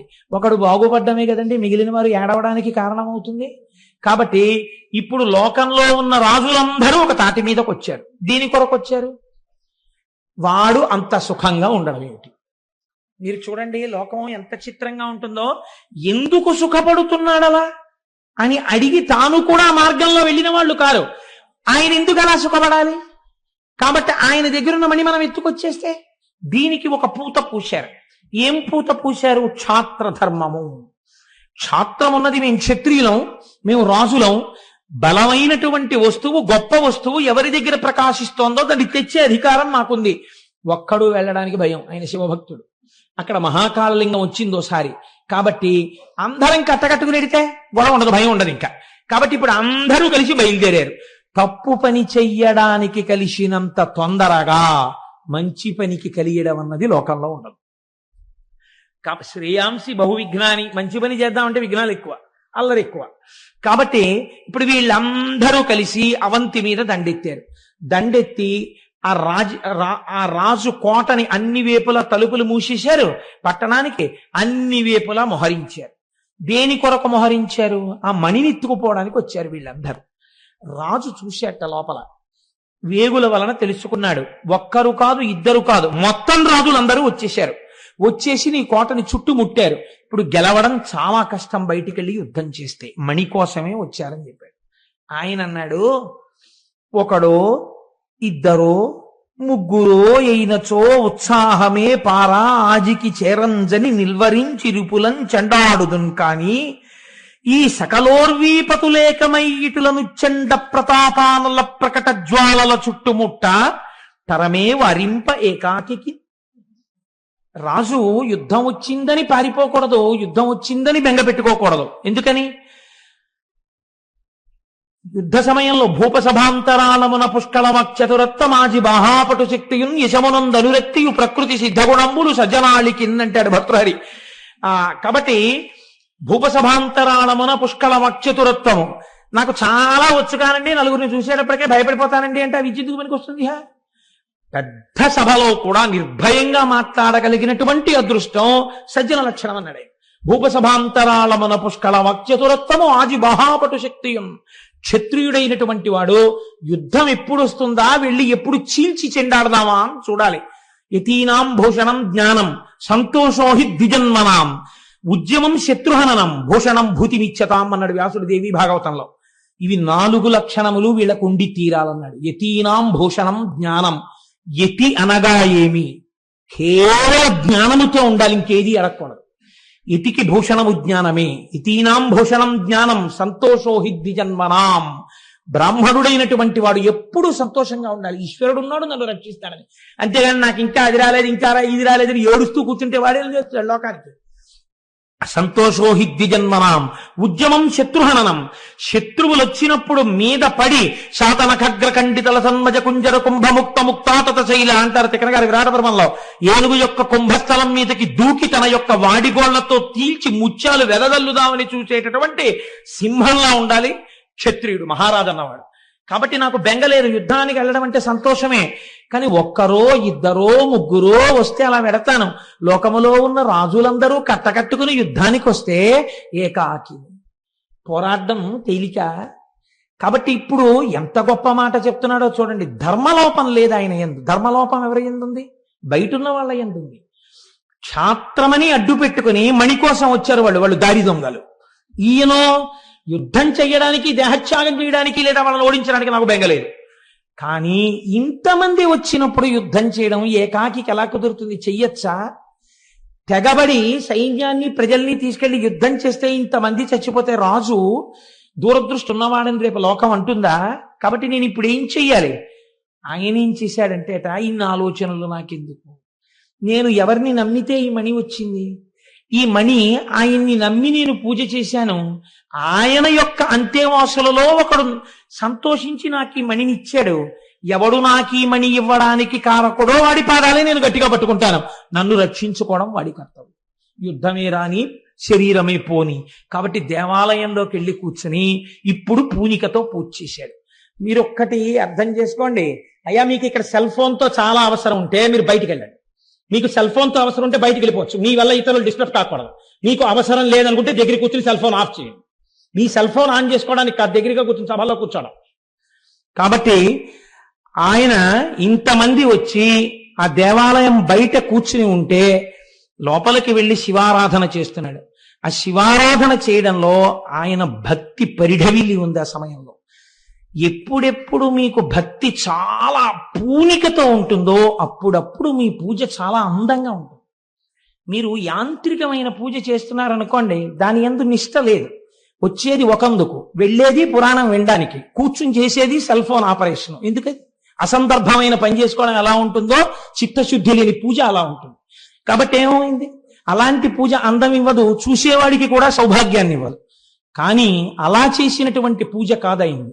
ఆయన పూనికతో చేస్తున్నాడు. నాకు ఈ శివుడున్నాడు, నన్ను రక్షించి తీరుతాడు. ఈ పూనికతో పూజ చేస్తున్నాడు. సంతోషంతో ఒక్కొక్క మారేడు దళం తీస్తున్నాడు. ఓం నిధనపతయే నమః, ఓం నిధనపతాంతికాయ నమః, ఓం ఊర్ధ్వాయ నమః అని వేస్తున్నాడు. వెనకేమిటి? ఇంతమంది సైన్యం చుట్టుముట్టి ఉన్నారు. కడుపులో ఏమైనా బెంగ ఉందా? ఏమి. ఆయన ఉన్నాడు, నన్ను కాపాడతాడు. ఇంత పూనికతో పూజ చేసుకుంటున్నాడు. ఇంత పూనికతో పూజ చేస్తుంటే దేవాలయంలో దర్శనం చేసుకోవడానికి ఒక గోపాల బాలుడు వచ్చాడు. ఆయన పశువులు కాసుకునేటటువంటి కుటుంబంలో పుట్టినవాడు. మీరు చూడండి, భగవంతుని యందు భక్తితో కూర్చున్నటువంటి సందర్భం అసలు ఆ వంశాన్నే ఎంతవరకు ఉద్ధరిస్తుందో చూడండి. అందుకే భక్తి శైశవమునందు ఏర్పడాలి అని నేను మొన్నటి రోజున మీకు చెప్పడానికి కారణం, ఈ పిల్లవాడు తల్లితో కలిసి శివాలయంలోకి వచ్చాడు. పూజ ఎవరు చేస్తున్నారు? రాజుగారు చేస్తున్నారు. లోపల రాజుగారు పూజ చేస్తున్నారు, మీరు వెళ్ళొద్దు అన్నారా? అనలేదు. ఈశ్వరుడు అందరివాడు కాబట్టి అందరినీ రమ్మని ఆయన చెప్పాడు. కాబట్టి ఒక గోపకాంత తన పిల్లవాడితో కలిసి గుడిలోకి ప్రవేశించగలిగింది.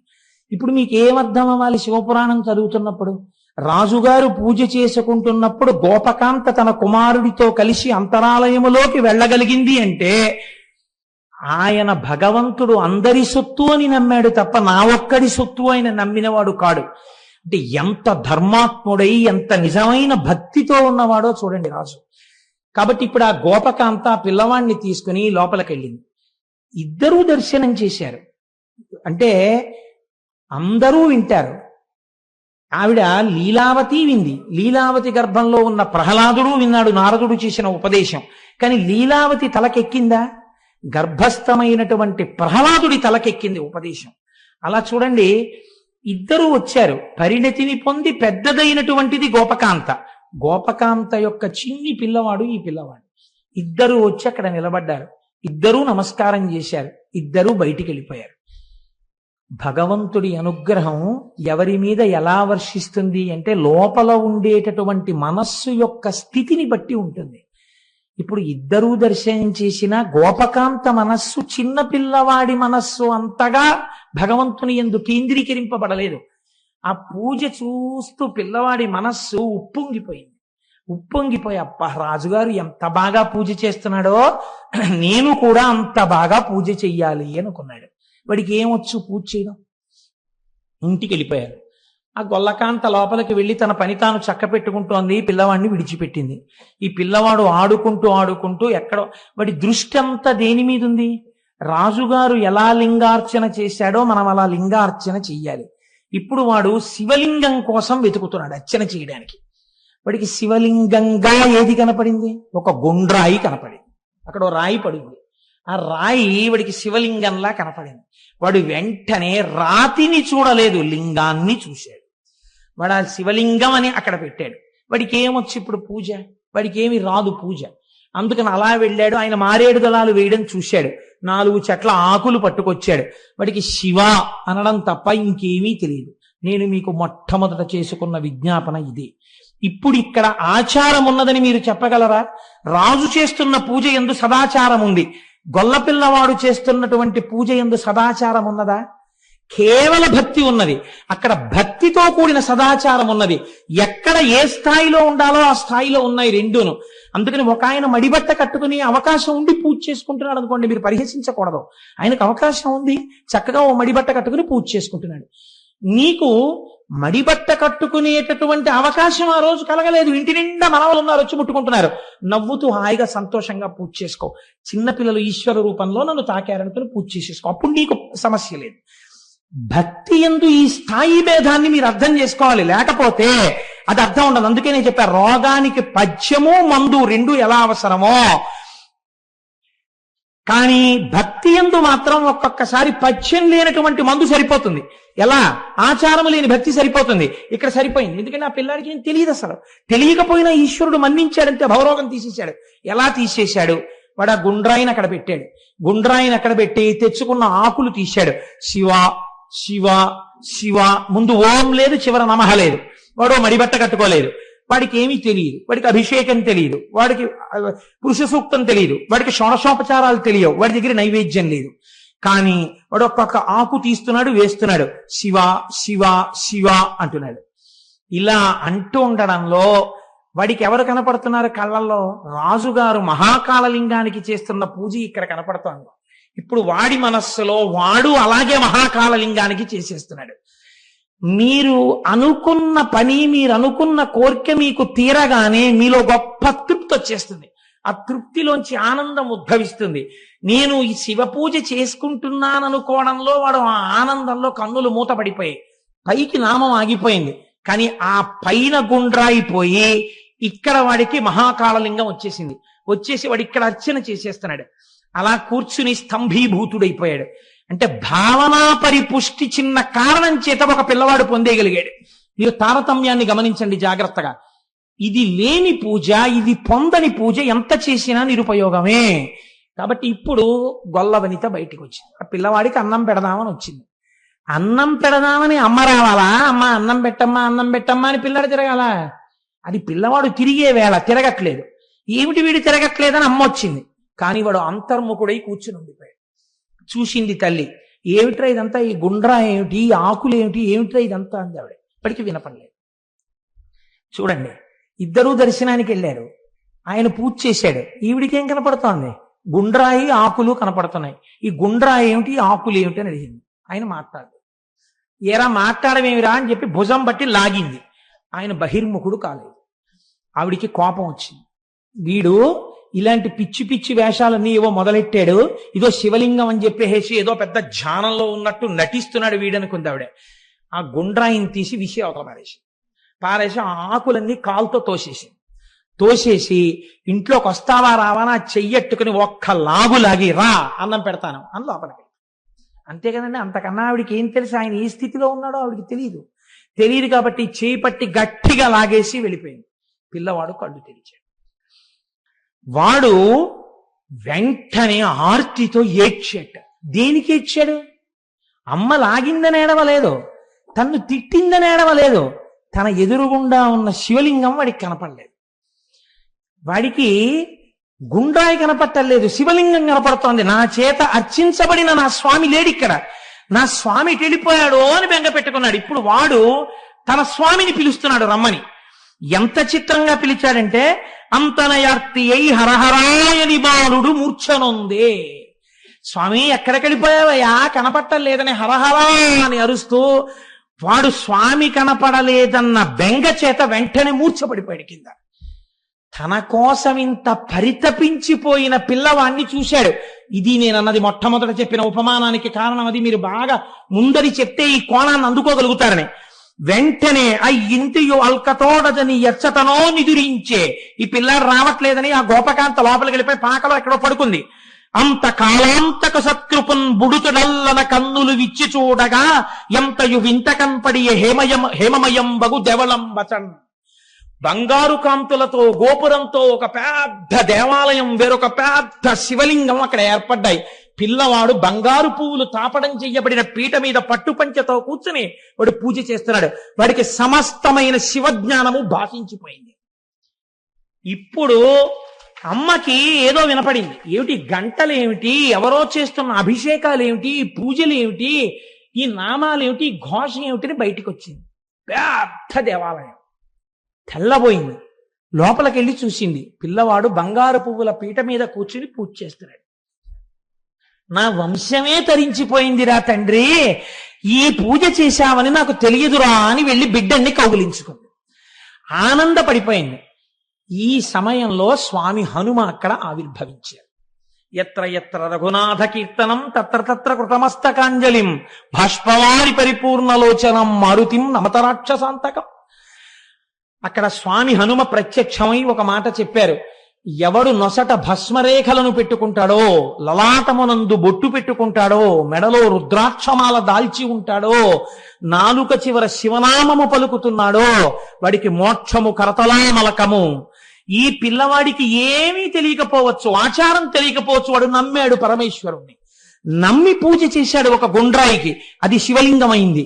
చూశారా, దీని వల్ల వీడు పొందపోతున్నటువంటి భాగ్యమేమో మీకు తెలుసా అని అడిగాడు. వీడి వంశం గొప్ప గొప్ప వాళ్ళందరూ ఈ గొల్ల వంశంలో పుడతారు. వీడు గొప్ప ఐశ్వర్యాన్ని అనుభవిస్తాడు. వీడి పేరు చిరస్థాయిగా ఉండిపోతుంది. కాదు, 8 తరాలు వెళ్ళిన తరువాత సాక్షాత్తు మళ్ళీ పరబ్రహ్మమే గోపాల బాలుడై ఈ భూమి మీద నడయాడతాడు. శ్రీకృష్ణ పరమాత్మకి తండ్రి అనిపించుకుని ఇలా చేతిలో కర్ర పట్టుకుని వస్తుంటే పరమాత్మ అంతటి వాడు గబగబా నాన్నగారు వస్తున్నారని ఒదిగి నించుని, నాన్నగారు ఇలా విప్పేసి చెప్పులు లోపలికి వెళ్ళిపోతే చెప్పులు చేత్తో పట్టుకుని పక్కన పెట్టి, నాన్నగారండి మంచినీళ్ళు ఇవ్వనా అని ఓ పిడతతో నీళ్లు తెచ్చి నాన్నగారి కాళ్ళు కడిగి చేతికి నీళ్ళిచ్చి తాగుతుంటే నందుడి కాళ్ళు పడుతూ కూర్చుంటాడు పరబ్రహ్మం. వీడు నా కొడుకు అని తొడ మీద కూర్చోబెట్టుకుంటాడు పరమాత్మని. తెలియాలా? తెలియక్కర్లేదు. ఈ గోపాల బాలుడు చేసిన పూజకి 8 తరాలు ఇంత అనుభవించగా 8వ తరంలో కృష్ణ పరమాత్మకి తండ్రిగా నందుడు పుడతాడు. అటువంటి వంశం ఈ వంశం కాబోతోంది. నమ్మిన వారికి నమ్మినంతరా శివ పూజ. చూడండి ఎటువంటి స్థితిని పొందాడో ఈ పిల్లవాడు అని స్వామి హనుమ ఆ రోజున శివభక్తి విశేషాన్ని ఆవిష్కరించి వెళ్ళారు. అటువంటి ఈ వార్త ఊరంతా పాకింది. గొల్ల పిల్లవాడు పూజ చేస్తే శివలింగం దేవాలయం వచ్చాయి. ఏం ఆశ్చర్యం అని. ఈ ఆశ్చర్యంతో ఈ వార్త బయట విడిది చేసినటువంటి శత్రు సైన్యాలకు వెళ్ళింది. వాళ్ళనుకున్నారు, ఇది నిజమా, మన్ని భయపెట్టడానికి ప్రచారం చేస్తున్నాడా? నిజంగా అలా ఏర్పడినదైతే మాలో కొంతమంది ప్రతిదినం లోపలికి వస్తాం, స్నేహంగా మాకు చూపించమన్నారు. ఆప్తబంధువుల్ని కౌగిలించుకున్నట్టు కౌగిలించుకుని వృషద్విచిత్ర తల్పయోర్భుజంగముక్తిక స్రజో గరిష్టరత్నలోష్టయో సుహృద్విపక్షపక్షయో తృణారవింద చక్షుషో ప్రజామహీ మహేంద్రయో సమప్రవర్తయన్మన కదా సదాశివం భజే. శంకరుణ్ణి నమ్మిన వాడికి శంకరుడు ఎలా ఉంటాడో అలాగే ఉంటాడు శంకర భక్తుడు కూడా. ఆయనకేం భేదాలుండవు, అందరూ సమానం. కనుక వాళ్ళని కౌగిలించుకుని లోపలికి తీసుకెళ్లి కూర్చోబెట్టి దేవాలయ దర్శనం చేయించాడు. ఒక గోపాల బాలుడు ఇంత భక్తి పరిపుష్టి కలిగినటువంటి వాడి రాజ్యంలో ఉంటే ఇంకా మిగిలిన వాళ్ళు ఎంతటి పరమ భక్తులో, మనమే లోపలికొచ్చి రాజు మీద చెయ్యి వేస్తే వాళ్ళు శంకరుణ్ణి హరహరా అని ప్రార్థన చేస్తే మన బతుకులేమవుతాయో, మన వంశాలేమవుతాయో. ఎందుకు వచ్చిన గొడవ? ఈ చంద్రసేనుడికి నమస్కారం చేసి మనం వెళ్ళిపోదామని రాజులందరూ వెనక్కి తిరిగి వెళ్ళిపోయారు. చంద్రసేనుడు హాయిగా రాజ్యం చేశాడు. ఈ రకంగా ఆ ఉజ్జయిని యందు మహాద్భుతమైనటువంటి దేవాలయము, మహాకాళేశ్వరుని యొక్క దేవాలయము ఆవిర్భవించింది. మీకు విచిత్రం ఏమిటో తెలుసా అండి? ఉజ్జయిని యందు ఒక చిత్రం ఉంది. సంవత్సరానికి ఒక్కసారి వర్షాకాలానికి ముందర పర్జన్యానుష్ఠానము అని చెప్పి ఒక అనుష్ఠానం చేస్తారు. వర్షాలు బాగా పడాలి, పంటలు పండాలి అని ఆయన దేవాలయంలో కూర్చుని అనుష్ఠానం చేస్తారు. ఇది పూర్తి అవగానే ఆకాశంలో నల్లటి మబ్బులు పట్టి వర్షాలు పడతాయిట. ఇప్పటికీ కూడా ఉజ్జయినిలో అంత గొప్ప ఆలయం. ఆ ఆలయం ఈ ఉజ్జయినిలో ఉన్నటువంటి మహాకాళేశ్వరుడు వెలిసినటువంటి ప్రాంతము కిందనే శంఖు యంత్రము అనబడేటటువంటి చాలా ఆశ్చర్యకరమైనటువంటి యంత్రం ఉన్నది అని పెద్దలు నమ్ముతారు. శంఖం దేనికి గుర్తు అంటే విజయానికి గుర్తు. అందుకే కురుక్షేత్ర యుద్ధం ప్రారంభం అయ్యే ముందు సంజయుని అడుగుతాడు ధృతరాష్ట్రుడు, ఏం చేస్తున్నారు మామకా పాండవాశ్చైవ కిమకుర్వతు సంజయ అంటాడు. ఏం చేస్తున్నారయా మా వాళ్ళు కౌరవులు అంటే, పాండవులందరూ శంఖాలు ఊదుతున్నారు అన్నాడు. మా వాళ్ళు ఊదట్లేదని ఇంకా చెప్పక్కర్లేదు. అంటే ఎవరు శంఖం ఊదాడో వాడికి విజయం కలుగుతుంది. శివార్చన యందు శంఖం ఊదుతారు. మనం అరుణాచలం వెళ్ళినప్పుడు అరుణాచల గిరి ప్రదక్షిణంలో మీరు చూశారు కదా, ఆ శివ కుటుంబం కొండ మీద కనపడుతున్న దగ్గర అయ్యా ఒక్కసారి శంఖం ఊదండి అంటే ఒక పావలా కూడా అరక్కుండా వాళ్ళు 2 శంఖాలు ఊస్తారు గట్టిగా. అంటే విజయానికి గుర్తు ఆ శంకర దర్శనం. కాబట్టి శంఖయంత్రం ఆయన కింద ఉన్నది. కాబట్టి మహాకాళేశ్వరుడి దగ్గరికి వెళ్లి దర్శనం చేసుకున్నవాడు ఎటువంటి విజయాన్నైనా పొందుతాడు. చంద్రసేనుడు పొందలా? అటువంటి విజయాన్ని పొందుతాడు. ఎటువంటి కోర్కెలు తీరుతాయి, అపమృత్యు దోషం పోతుంది. ఎవరికైనా అటువంటి ప్రమాదం ఉన్నదని బెంగపెట్టుకున్న వాళ్ళు ఉజ్జయిని వెళ్లి మృత్యుంజయ మహామంత్ర జపం చేయించుకుంటుంటారు, అభిషేకం చేయించుకుంటూ ఉంటారు. దేవి అవంతిక అని అమ్మవారికి పేరు. అమ్మవారి అనుగ్రహంతోనే ఆ పట్టణం ఏర్పాటైంది అని. ఇక్కడ ఉండేటటువంటి కాళికాదేవి ఒక కోటలో ఉంటుంది. అక్కడే ఆవిడ రాత్రి వేళ పట్టణమంతా సంచరించి తెల్లవారేసరికి దేవాలయంలోకి వెళ్ళిపోతుంటే కాళిదాస మహాకవి వెళ్లి తలుపులు వేసుకుని లోపల కూర్చుంటే తెల్లవారిపోతోంది. అంటే నాకు బాగా జ్ఞానం ఇవ్వాలి నువ్వంటే అయితే తలుపు సందులోంచి నాలుక బయట పెట్టమంది. తలుపు సందులోంచి కాళిదాస మహాకవి ఇలా బయట పెట్టగానే బీజాక్షరాలు రాసేసింది అమ్మవారు. తలుపులు తీసి అమ్మవారిని చూసి శమలాదండకం చేశాడు అప్పుడే మహానుభావుడు. కనుక కాళిదాస మహాకవికి జ్ఞానమబ్బినటువంటి క్షేత్రము ఉజ్జయిని క్షేత్రం. ఇప్పటికీ ఎప్పటి నుంచో, ఎన్ని వేల సంవత్సరాల నుంచో ఉజ్జయినిలో ఉన్నటువంటి అంతరాలయమునందు 2 జ్యోతులు వెలుగుతుంటాయి. వాటిని రెండింటిని అఖండ దీపములు అని పిలుస్తారు. ఆ అఖండ దీపములను కూడా మీరు జ్యోతిగా భావన చేయవచ్చు, జ్యోతిర్లింగముగా భావన చేయవచ్చు. కనుక ఈశ్వరుణ్ణి దానిలో మీరు చూడవచ్చు. చిత్రం ఏమిటో తెలుసా అండి? ఒక్క ఉజ్జయిని దేవాలయంలో ఒక చిత్రమైనటువంటి మందిరం ఉన్నది. దాన్ని భస్మ మందిరము అని పిలుస్తారు. అక్కడ ఆవుల యొక్క పేడతో మన పెద్దలు ఋషులు ఎంత గొప్ప నిర్ణయం చేశారండి. ప్రపంచంలో పిపీలికాది పర్యంతంలో ఏ జీవి విడిచిపెట్టినటువంటి మలమైనా దుర్వాసనతో ఉంటుంది. ఒక్క ఆవు మాత్రం గడ్డి తిని పేడ వేస్తుంది. ఆవు పేడ చేత్తో పట్టుకుంటే సువాసన వస్తుంది. సరికదా, సూక్ష్మక్రిముల్ని చంపేస్తుంది. అన్నిటినీ మించి ఆ ఇంట ఎంత అమంగళకరమైన వారు తిరిగినా శౌచమిస్తుంది. అందుకే ఆవు పేడ కలిపినటువంటి నీళ్లు పూర్వం ఇళ్లల్లో చల్లి అదంతా శుద్ధి చేసుకోవడం అనేటటువంటి ఆచారం వచ్చింది. రేపటి రోజున మనం అక్కడ సుబ్రహ్మణ్యేశ్వర స్వామి వారి అభిషేకం చేసే రోజున కూడా చక్కగా ఆవు పేడ కలిపినటువంటి నీళ్లు ఆ ప్రాంతం అంతా చిలకరించి ఆ ప్రాంతాన్ని శుద్ధి చేసుకుందాం. మనం విన్నది ఆచరణలో పెట్టుకున్నప్పుడే కదా ఆనందం. కనుక అక్కడ భస్మ మందిరము అని ఆ ఆవుల్ని తీసుకొచ్చి, ఆవులు వేసినటువంటి పేడని ఎంతవరకు కాలిస్తే అది చక్కటి విభూతిగా మారుతుందో అటువంటి విభూతిగా మార్చి విభూతితో అభిషేకం చేస్తారు. ఉజ్జయినిలో చేసేటటువంటి విభూతి అభిషేకం 2 రకాలుగా ఉంటుంది. అసలు సాధారణంగా మనకి ఇక్కడ ఎక్కడ మీకు అది కనపడదు. తెల్లటి పల్చటి బట్టలో విభూతిని పోసేస్తారు, చాలా మెత్తటి విభూతిని మూట కట్టేస్తారు. మూట కట్టి శివలింగం మీద పట్టుకుంటారు. పట్టుకుని విభూతితో అభిషేకం ప్రారంభం చేస్తారు. చేస్తున్నప్పుడు వెనక చదువుతుంటారు, నమస్తే అస్తు భగవన్ విశ్వేశ్వరాయ మహాదేవాయ త్రయంబకాయ త్రిపురాంతకాయ త్రికాగ్నికాలాయ కాలాగ్నిరుద్రాయ నీలకంఠాయ మృత్యుంజయాయ సర్వేశ్వరాయ సదాశివాయ శ్రీమన్మహాదేవాయ నమః అని చదువుతుంటే, మనమైతే ఓ గ్లాస్ తోటో చెంచాతోటో ఇలా టిక్కు టిక్కు టిక్కు టిక్కు కొట్టి కొద్ది కొద్ది కొద్ది కొద్దిగా విభూతి వేస్తాం. వాళ్ళు అలా కాదు, ఈ విభూతి మూట పట్టుకుని ఆ మూటను కొడతారు. కొట్టినప్పుడు శివలింగం ఉన్న చోటే కాదు, మొత్తం అంతరాలయం అంతా భస్మతో నిండిపోతుంది. నిండిపోతున్నప్పుడు శంఖాలు, ఈ భేరీలు, పెద్ద పెద్ద మృదంగాలు ఇవన్నీ మోగిస్తుంటే మీరు ఒక అలౌకికమైనటువంటి స్థితికి వెళ్ళిపోయినటువంటి అనుభూతిని పొందుతారు. చిత్రం ఏమిటంటే, నేను ఉజ్జయిని దర్శనం ఇప్పటి వరకు చేయను. మరి ఇవి ఎలా నువ్వు చెప్తున్నావు? ఈశ్వరానుగ్రహం అనే మీరు అనుకోవచ్చు కదండి. లేకుండా నేనేం చేశానని నా చేత స్వామి చెప్పించాడు. దానికి ఏదైనా నేను నా ఎందు పెట్టుకుంటే నాకన్నా అహంకారి ప్రపంచంలో ఉండడు. ఏమీ చూడని వాడితో ఇన్ని చెప్పించాడంటే నా జన్మ వాడెంత ధన్యం చేసిన వాడు. రేపు చూడబోతున్నాను, ఏప్రిల్ 5వ తారీఖున బయలుదేరి ఉజ్జయిని వెళ్ళబోతున్నాను. కనుక ఆ భస్మ మూటని పట్టుకుని కొడతారు. కొడితే ఆ భస్మ పడి అభిషేకం చేస్తారు. రెండు, అది మహాకాళ స్వరూపం. కానీ ఆ టికెట్ల గురించి మాత్రం అడగండి మహాప్రభు. దానికి ఏర్పాట్లు అయిపోయాయి, కొద్ది మందికే పెట్టుకున్నాం, దానికి కావలసిన ఏర్పాట్లు అయిపోయాయి కాబట్టి ఆ టికెట్ మాత్రం అడగండి. ఈ మాట ఎప్పుడైనా మనం పెడదాం కలిసి. కనుక ఆ మహాకాళ స్వరూపం కాబట్టి తెల్లవారుజామున పురుషుల్ని లోపలికి పంపిస్తారు. సంప్రదాయ దుస్తులతో లోపలికి వెళ్ళి అభిషేకం చెయ్యొచ్చు.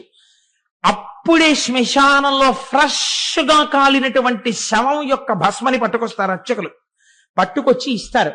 అది మహాకాళ స్వరూపం తినేసింది కదండి. మరి అందుకని ఆయనకి ప్రీతి ఆయన స్వరూపాన్ని వెల్లడి చేయడంలోనే ఆ భస్మ పాత్రలు ఇస్తారు అందరికీ. చుట్టూ కూర్చుని ఆ శవభస్మతో అభిషేకం చేస్తారు స్వామికి. కానీ నిజంగా ఉంటున్నప్పుడు కైలాస పర్వతం మీద కూర్చున్నట్టే ఉంటుంది. ఆ మంత్రోచ్చాటనం, ఆ భేరీలు, ఆ మృదంగాలు అవన్నీ వాయిస్తూ అభిషేకం చేస్తారు. మనమేం చేస్తాం? వారణాసి వెళ్ళి చూడండి ఒకసారి. అసుర సంధ్య వేళ దాటిన తర్వాత చేసే అభిషేకం ఎలా ఉంటుందో అసలు ఒళ్ళు గగురు పొడుస్తుంది. ఆ అభిషేకం చూస్తుంటే, ఆ ఢమరుకల నాదాలు వింటుంటే, అనువాకానికి వాళ్ళు చేసే చప్పుళ్ళు వింటుంటే, అబ్బా ఏమిరా ఈ అభిషేకం అనిపిస్తుంది మనకి. అది శివానుగ్రహం పొందడం అంటే. శాబ్దికంగా ఒళ్ళు పులకరించిపోయి వెంట్రుకలు నిలబడిపోతాయి. శవభస్మతో స్వామి శంకరుడికి అక్కడ అభిషేకం జరుగుతుంది.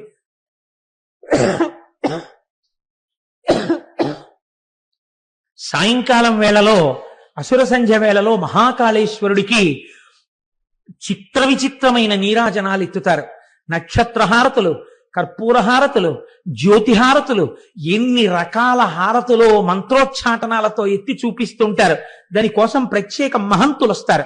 వచ్చి ఈ దీపారాధనతో కూడినటువంటి జ్వాలని నీరాజనంగా చూపించే ముందు ఒక్క మహాకాళ క్షేత్రంలో మాత్రం ఒక నియమం ఉంది.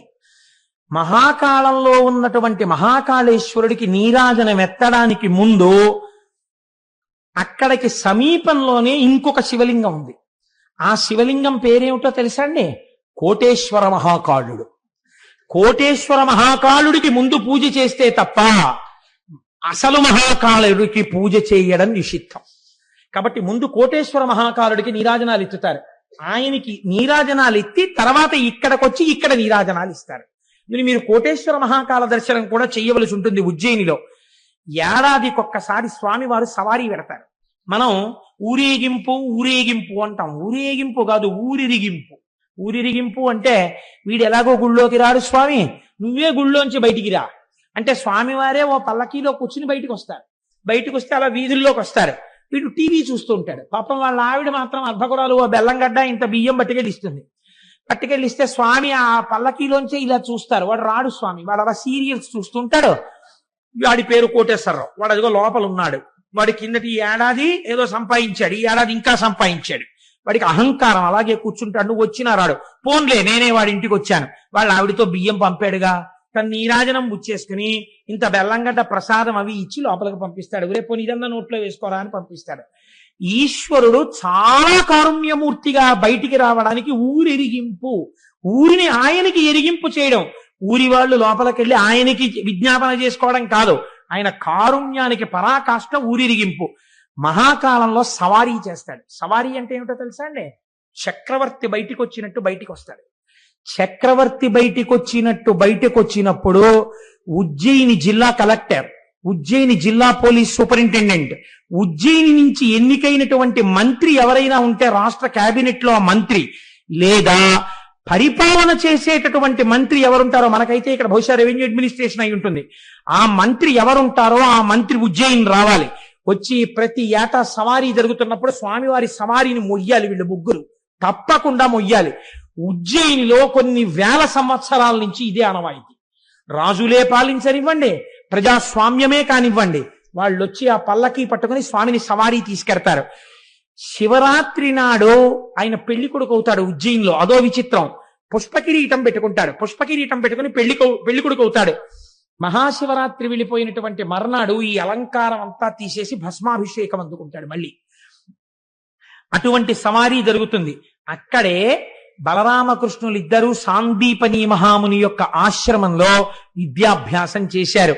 ఇన్ని రకాలుగా ఇంకా నేను ఆ ఉజ్జయిని గురించి చెప్తూ కూర్చుంటే, ఇంకా నేను ఆ భోజకాళిదాసుల్ని ముట్టుకుంటే నా బలహీనత బయటకు వస్తుంది. కాబట్టి అటువైపుకి మనం వెళ్ళొద్దు. చాలు, కాళిదాస మహాకవి అనుగ్రహింపబడినటువంటి క్షేత్రం, అంత గొప్ప క్షేత్రమై ఆ ఉజ్జయిని అన్ని రకములుగా ప్రకాశించుచున్నది. అటువంటి ఉజ్జయిని మన భారతదేశంలో వెలిసినటువంటి స్వయంభూమూర్తి. ఒక్కసారైనా వెళ్ళి చక్కగా అక్కడ ఉండి ఆ శివలింగాల్ని, ఆ క్షేత్రాన్ని, ఇవన్నీ మనం దర్శనం చేసి రావలసి ఉంటుంది. కాబట్టి మనం ఇవాళ ఆ ఉజ్జయినిని దర్శనము చేసి దాటగలిగాం. ఇప్పుడు మనం ఉజ్జయిని నుంచి ఒక్కసారి అలా హిమాలయ పర్వత సానువుల మీద వెలిసినటువంటి కేదారలింగ దర్శనం చేసుకుని వీలైతే ఇవాళ పూర్తి చేసేద్దాం. ఎందుకంటే కనీసం రోజుకి 2, 3 చెప్పకపోతే నాకు గోపాలకృష్ణ గారి వాక్కు సత్యం అయిపోతుందేమోనో భయం పట్టుకుంది. ఇది ఏడాది అయిపోదు కదా ఈ శివమహాపురాణం, కొంతైనా చెప్తాను అసలు నేనని. అందుకని ఈ కేదారేశ్వర లింగం గురించి ఒక మాట చెప్తారు. మహాద్రిపార్శ్వే చతటే రమంతం సంపూజ్యమానం సతతం మునీంద్రై సురాసురైర్యక్ష మహోరగాద్యై కేదారమీశం శివమీశమీడే. ఇది హిమాలయ పర్వతములలో వెలిసినటువంటి లింగము. నరనారాయణులు ఇద్దరూ కూడా కారణము వలన సాక్షాత్తుగా ఈ భూమండలం మీద బదరీ క్షేత్రమునందు తపస్సు చేసినప్పుడు ద్యోతకమైనటువంటి శివలింగము. కేదారమునందున్నటువంటి శివలింగమును దర్శనము చేసినా, చేయడానికి వెడుతున్నప్పుడు మరణించినా మోక్షమే. ఇది చిత్రం. అయితే కేదారేశ్వర లింగాన్ని దర్శనం చేసేటప్పుడు మాత్రం ఒక నియమం ఉంది. ఆ నియమంతో దర్శనం చెయ్యాలి. ఆ నియమం లేకుండా మాత్రం దర్శనం చేయకూడదు. నాకు తెలిసి సాధారణంగా 195 మంది అసలు ఈ నియమాన్ని పాటించారు తెలియక. కానీ ఈశ్వరుడు క్షమిస్తాడని నేను అనుకుంటున్నాను ఏమిటి, నేను నమ్ముతున్నాను. చూడండి, ఎందుకు ఈ మాట నేను అంటున్నానంటే, ఒక్కొక్కసారి లోకంలో ఒక చిత్రమైనటువంటి పోకడ ఒకటి ఉంటుంది. మనకి కామక్రోధములు ఇవి పెద్ద విశేషం చెప్పేది ఉంటుందండి, ప్రతి వాళ్ళకి ఉండేవే. లోకము పట్ల మీరు క్రోధాన్ని పెంచుకున్నారనుకోండి, అది పతనహేతు అవుతుంది. నాకు ఎవరి మీదో కోపం ఉందనుకోండి, ఆ కోపంతో ఉంటే తిరిగి జంతువులోకి వెళ్ళిపోతాడు మరణ సమయంలో ఆయన కానీ జ్ఞాపకం వస్తే. కాబట్టి క్రోధము అరిష్టహేతువు. కానీ భగవంతుని యొక్క ఆరాధన యందు క్రోధము విజృంభించింది అనుకోండి ఏదో కారణం చేత, చిత్రం ఏమిటో తెలుసా అండి, అది ఉన్నతికి మార్గాన్ని చూపించేస్తుంది. అదొక చిత్రమైన విషయం. ఆఖరికి క్రోధమైనా సరే ఈశ్వరారాధనతో ముడిపడింది అనుకోండి, ముడిపడితే అది అభ్యున్నతిని తీసుకొస్తుంది. మీకు నేను ఒక ఉదాహరణ చూపిస్తాను ఎందుకు అలా జరుగుతుందో. మనకి జంబుకేశ్వరం అని ఒక క్షేత్రం ఉంది, మీకు అందరికీ తెలుసు. ఆ జంబుకేశ్వరంలో జలలింగం, నీటి రూపంలో పరమాత్మ ఉంటారు. కానీ అక్కడ తీర్థం ఇవ్వరు ఆ నీటిని, ఎప్పుడు నీరు ఉబుకుతూనే ఉంటుంది. అక్కడ జంబు మహర్షి తపస్సు చేశారు. ఒక నేరేడు చెట్టు, అలనేరేడు చెట్టు ఎన్ని లక్షల సంవత్సరాల నుంచి ఉందో ఎవ్వరికీ తెలియదు.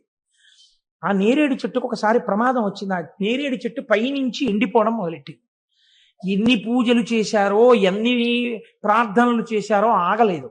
ఎన్ని రకాలుగా పరిశీలించినా చెట్టు ఎండిపోయి ఎండిపోయి ఎండిపోయి ఎండిపోయి కొమ్మలు విరిగిపోయి ఆఖరికి భూమట్టంలో ఇంత బెరడు మిగిలింది. అసలు ఈ క్షేత్రమునకంతటికీ కూడా కదులుతున్న రూపంలో స్వామి ఈ నేరేడు చెట్టుగానే ఉన్నాడంటారు. ఈ చెట్టు చచ్చిపోయింది, ఏం ప్రమాదము అని బెంగపెట్టుకున్నారు. మనకి కొన్ని కొన్ని క్షేత్రాల్లో చెట్టు రూపంలో ఈశ్వరుడు ఉంటాడు. అందుకే నమ వృక్షాయచ అని పిలుస్తుంది రుద్రాధ్యాయం. మీరు కంచి వెళ్ళారనుకోండి, ఒక మామిడి చెట్టు రూపంలో ఉంటాడు. మీరు మధ్యార్జునం వెళ్ళారనుకోండి, మధ్యార్జునం మద్ది చెట్టు రూపంలో ఉంటాడు. జంబుకేశ్వరం వెళ్ళారనుకోండి, నేరేడు చెట్టు రూపంలో ఉంటాడు.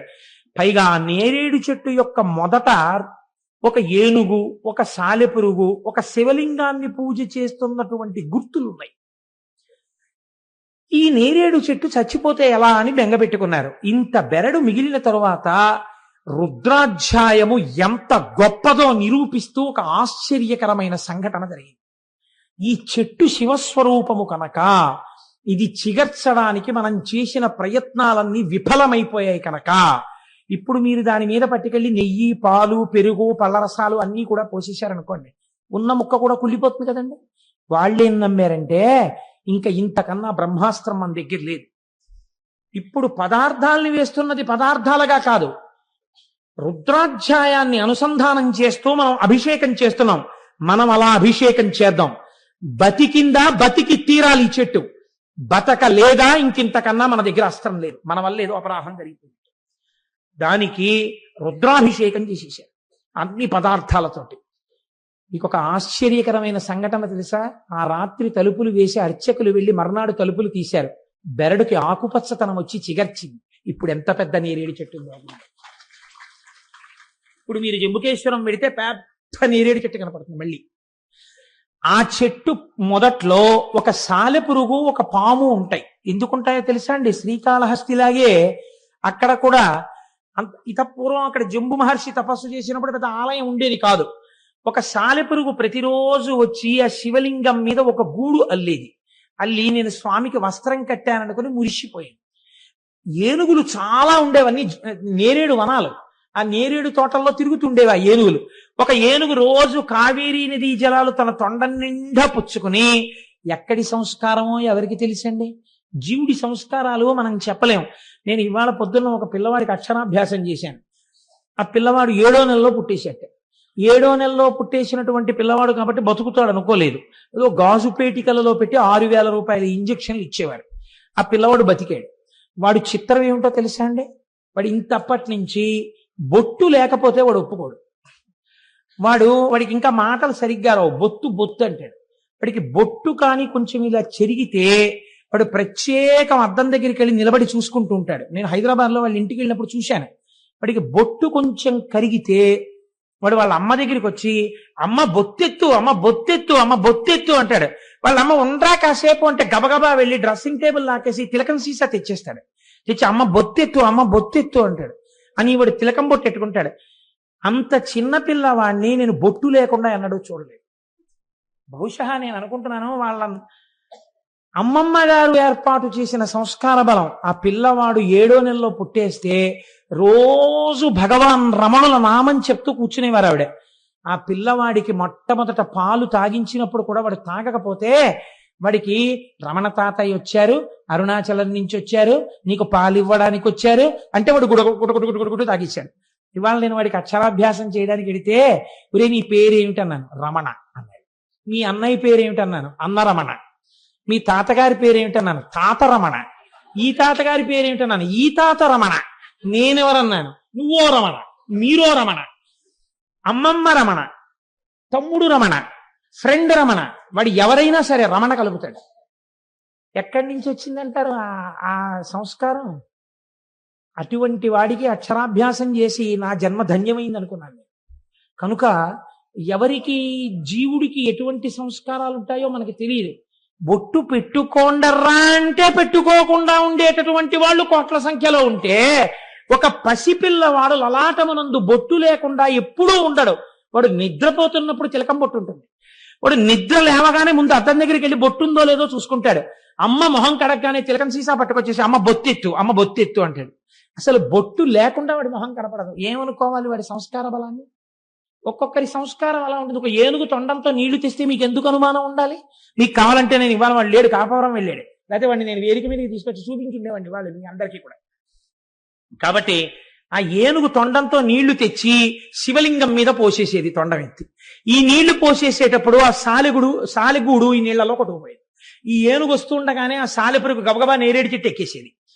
ఆ సాలెపురుగుకి కడుపు మంట, దిక్కుమాలిన ఏనుగు రోజు నీళ్లు తెచ్చి పోసేస్తుంది, నేను కట్టిన గూడు పోతోందని. ఇంకా ఒక రోజున అది అక్కసు భరించలేకపోయింది.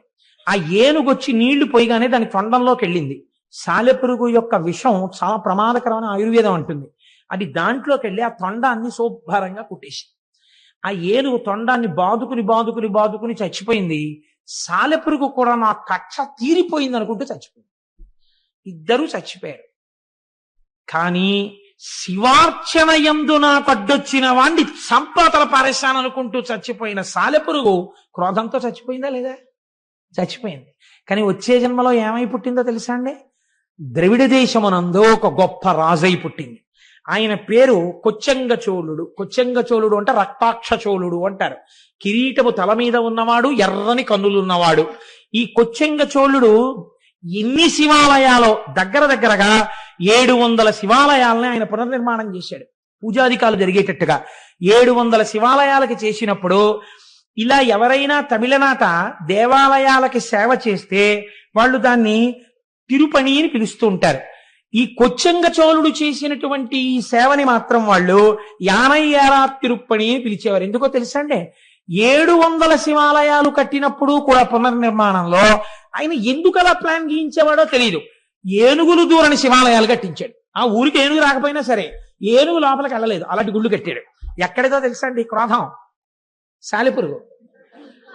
ఏనుగు వస్తుందేమో గుళ్ళోకని ఏనుగు రాని శివాలయాలు 700 కట్టాడు ఆయన. చూడండి, క్రోధం మిగిలిన వాళ్ళ మీద పెట్టుకుంటే పతనహేతు. అదే క్రోధం ఈశ్వరార్చన యందు పెట్టుకున్నవాడు 700 శివాలయాలు ఏనుగుల లోపలికి వెళ్లకుండా కట్టాడు. మీరు ఇప్పటికీ తిరువాణక్కోయిల్ అంటారు తమిళనాడులో. మీరు జంబుకేశ్వరం వెడితే జంబుకేశ్వరంలో శివాలయంలోకి ఇక్కడికి ఏనుగులు రావండి, చూశారా గుమ్మాలు ఎలా ఉంటాయో? ఏనుగు ఇందులోకి రాలేదు అని చెప్తారు వాళ్ళు. ఏనుగులు రాని గుళ్ళు కట్టిన వాళ్ళల్లో కొచ్చంగ చోళుడు ఒకడు. కొచ్చంగ చోళుడే కట్టాడు జంబుకేశ్వరం కూడా. కాబట్టి రక్షించిందా రక్షించదా? రక్షిస్తుంది. ఒక్కొక్కరికి అర్థం లేని మగ్గు పట్టు ఉంటుంది. ఆ పట్టు ఎందుకు చేస్తాడు వాడు అంటే మీరేం చెప్పలేరు.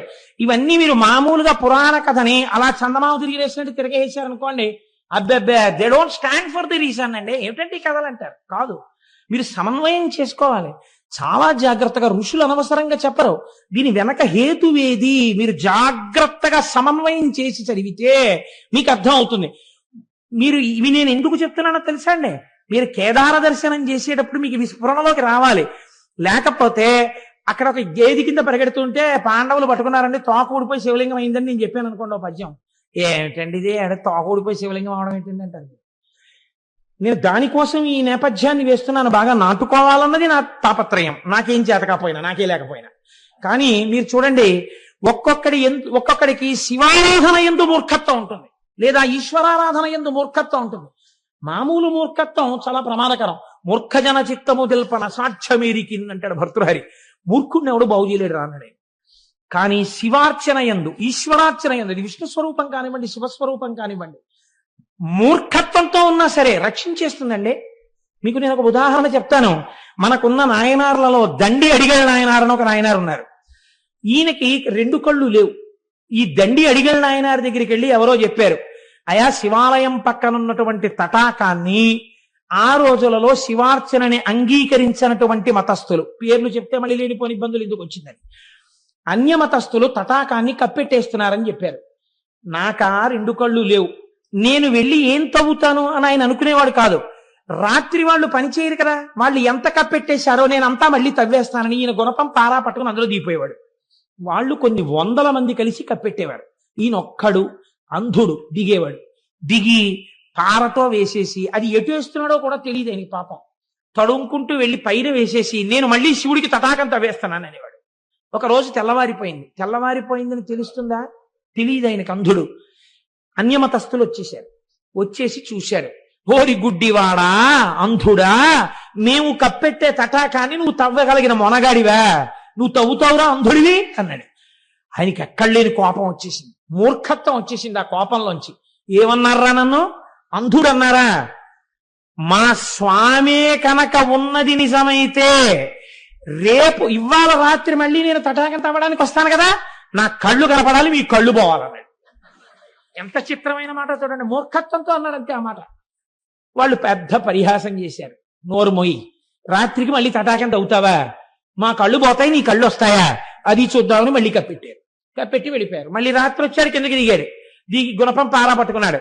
ఈశ్వర తెల్లవారేటప్పటికీ నా కళ్ళు రావాలి, వాళ్ళ కళ్ళు పోవాలి, మళ్ళీ చెప్తున్నాను, నువ్వు ఉన్నావని నాకు నమ్మిక అన్నాడు. తవ్వాడు.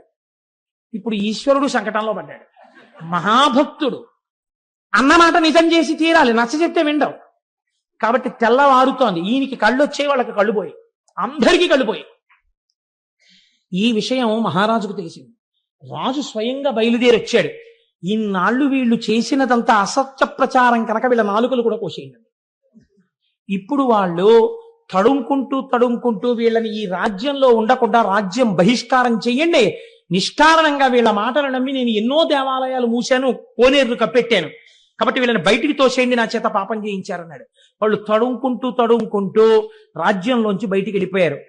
అలా మహానుభావుడు దండి అడిగల నాయన మూర్ఖత్వంతో శంకరుణ్ణి కిందకి దింపేశాడు. దింపేసి ఈశ్వరాస్తిత్వాన్ని నిలబెట్టాడు. ఇప్పుడు చెప్పండి నాకు, భగవంతుని యొక్క అర్చన యందు వచ్చిన క్రోధము, భగవత్ సంబంధము చేత కలిగినటువంటి ఈశ్వరుడున్నాడన్న పూనిక చేత వచ్చిన మూర్ఖత్వము, ఈ రెండు ఒక్కొక్కసారి రక్షణ హేతువులైపోయినా అయిపోతాయి కూడా ఆ పూనికలు. మనం చెప్పలేం. ఈశ్వర సంబంధములో అవగుణములు గుణములుగా భాసిల్లుతాయి. ఇది ఎవరికైనా, ఎంతటి వారికైనా. ఈ నేపథ్యంలో మీరు కేదారేశ్వరుడి యొక్క శివలింగం గురించి వినే ప్రయత్నం చేయండి, మీరు తొందరగా సమన్వయం చేసుకోగలుగుతారు. ఇందులో ఆ హిమాలయ పర్వతాల దగ్గర మహానుభావుడు ఆ కేదారేశ్వరంలో ప్రతిరోజు కూడా ఆ నరనారాయణులు ఒక పార్థివలింగాన్ని అక్కడ ఉంచి ఆ పార్థివలింగాన్ని ఆరాధన చేస్తుండేవారు. వాళ్ళు చేస్తున్నది పార్థివలింగానికి. పార్థివలింగం అంటే ఇంత మట్టితో చేసిన శివలింగం. వాళ్ళు ఇంత మట్టితో మేం చేసిన శివలింగమే కదా అని వాళ్ళు అనుకునేవారు కాదు. ఇది ఈశ్వరుడు అని నమ్మారు వాళ్ళు. అమరకోశంలో ఈశ్వర శబ్దం శివుడికి మాత్రమే వర్తిస్తుంది. అందుకని ఇది ఈశ్వరుడు, జగన్నియామకుడు, జగత్ప్రభువు అని నమ్మారు. నమ్మి నరనారాయణులు అర్చన చేస్తున్నారు. వారలహర్నిశంబులను పార్థివలింగ సమర్చనంబు విస్తారముదంబు పెంపెసగ సల్పుడు అయ్యడు రజమౌళి అవ్వారల చేరవచ్చి అనవద్య వరంబును కోరుడన్న అద్ధీరులిటన్ వసింపుమన దేవరయుండి హిమాటవీ స్థలిన్. ఆ శివలింగంలోంచి పరమశివుడు ఆవిర్భవించి, మీరు చేసినటువంటి పూజకి నేను ఎంతో పొంగిపోయానయ్యా, ఇంత చల్లటి ప్రాంతంలో ఇంత తపస్సులో పార్థివలింగానికి ఇంత అర్చన చేశారు, మీకేం కావాలి కోరుకోమని అడిగారు. అడిగితే, స్వామి ఇక్కడే ఈ బదరీ క్షేత్రానికి ఆవలివేపు హిమాలయ పర్వత యొక్క శృంగాల మీద నీవు స్వయంభూమూర్తివై లింగమూర్తివై వెలిసి లోకమును కాపాడు అని అడిగారు. ఎక్కడ హిమాలయ పర్వతాలు? కొన్ని వేల అడుగుల ఎత్తు సముద్ర మట్టానికి. ఆ కేదారం వెళ్ళేటప్పుడు రోడ్డు కొన్ని నెలల్లోనే క్లియర్ చేస్తారు. చేసిన తరువాత అది కూడా అసలు రాత్రిళ్ళు 9 దాటితే కరెంటు తీసేస్తారు. ఇంకా ఆ చీకట్లోనే పడుకోవడం అంతే ఆ కాటేజెస్ లో. తెల్లవారిన తర్వాత మీకు అక్కడ ప్రయాణ సాధనాలు, ఒకటి పాదచారి అయి వెళ్ళుట, ఎవరు వెళ్ళరు. ఎందుచేతనంటే సాయంకాలం అయిపోతే మీరు తిరిగి రాలేరు. మంచు హోరుమని వాన పడిపోతుంది. ఇప్పుడు బాగుంటుంది, కాసేపటికి కుంభవృష్టి కింద వర్షం పడిపోతుంది. మీరు పైనుంచి ఇలా కిందకి చూశారో కళ్ళు తిరిగిపోతాయి. ఇట్నుంచి రుద్రప్రయాగ, అట్నుంచి దేవప్రయాగ రెండు వెళ్ళి కలుస్తాయి. ఇక్కడ గంగా నది, బదరిలో అలకనందా నది రెండు ప్రవహిస్తుంటాయి. ఆ నదుల చప్పుళ్ళు, పర్వతాల నుంచి ఎన్ని జలపాతాలు పడిపోతుంటాయో, దర్దర్ వచ్చేసి జలపాతం వెళ్ళిపోతుంటుంది. నడిచి ఎవ్వరూ వెళ్ళరు. ఎక్కడో బాగా తెలుసున్న వాళ్ళు వెడుతుంటారేమో. ఇంకా ఉన్న వాళ్ళకి రెండే మార్గాలు. ఒకటి డోలీల్లో వెళ్ళాలి.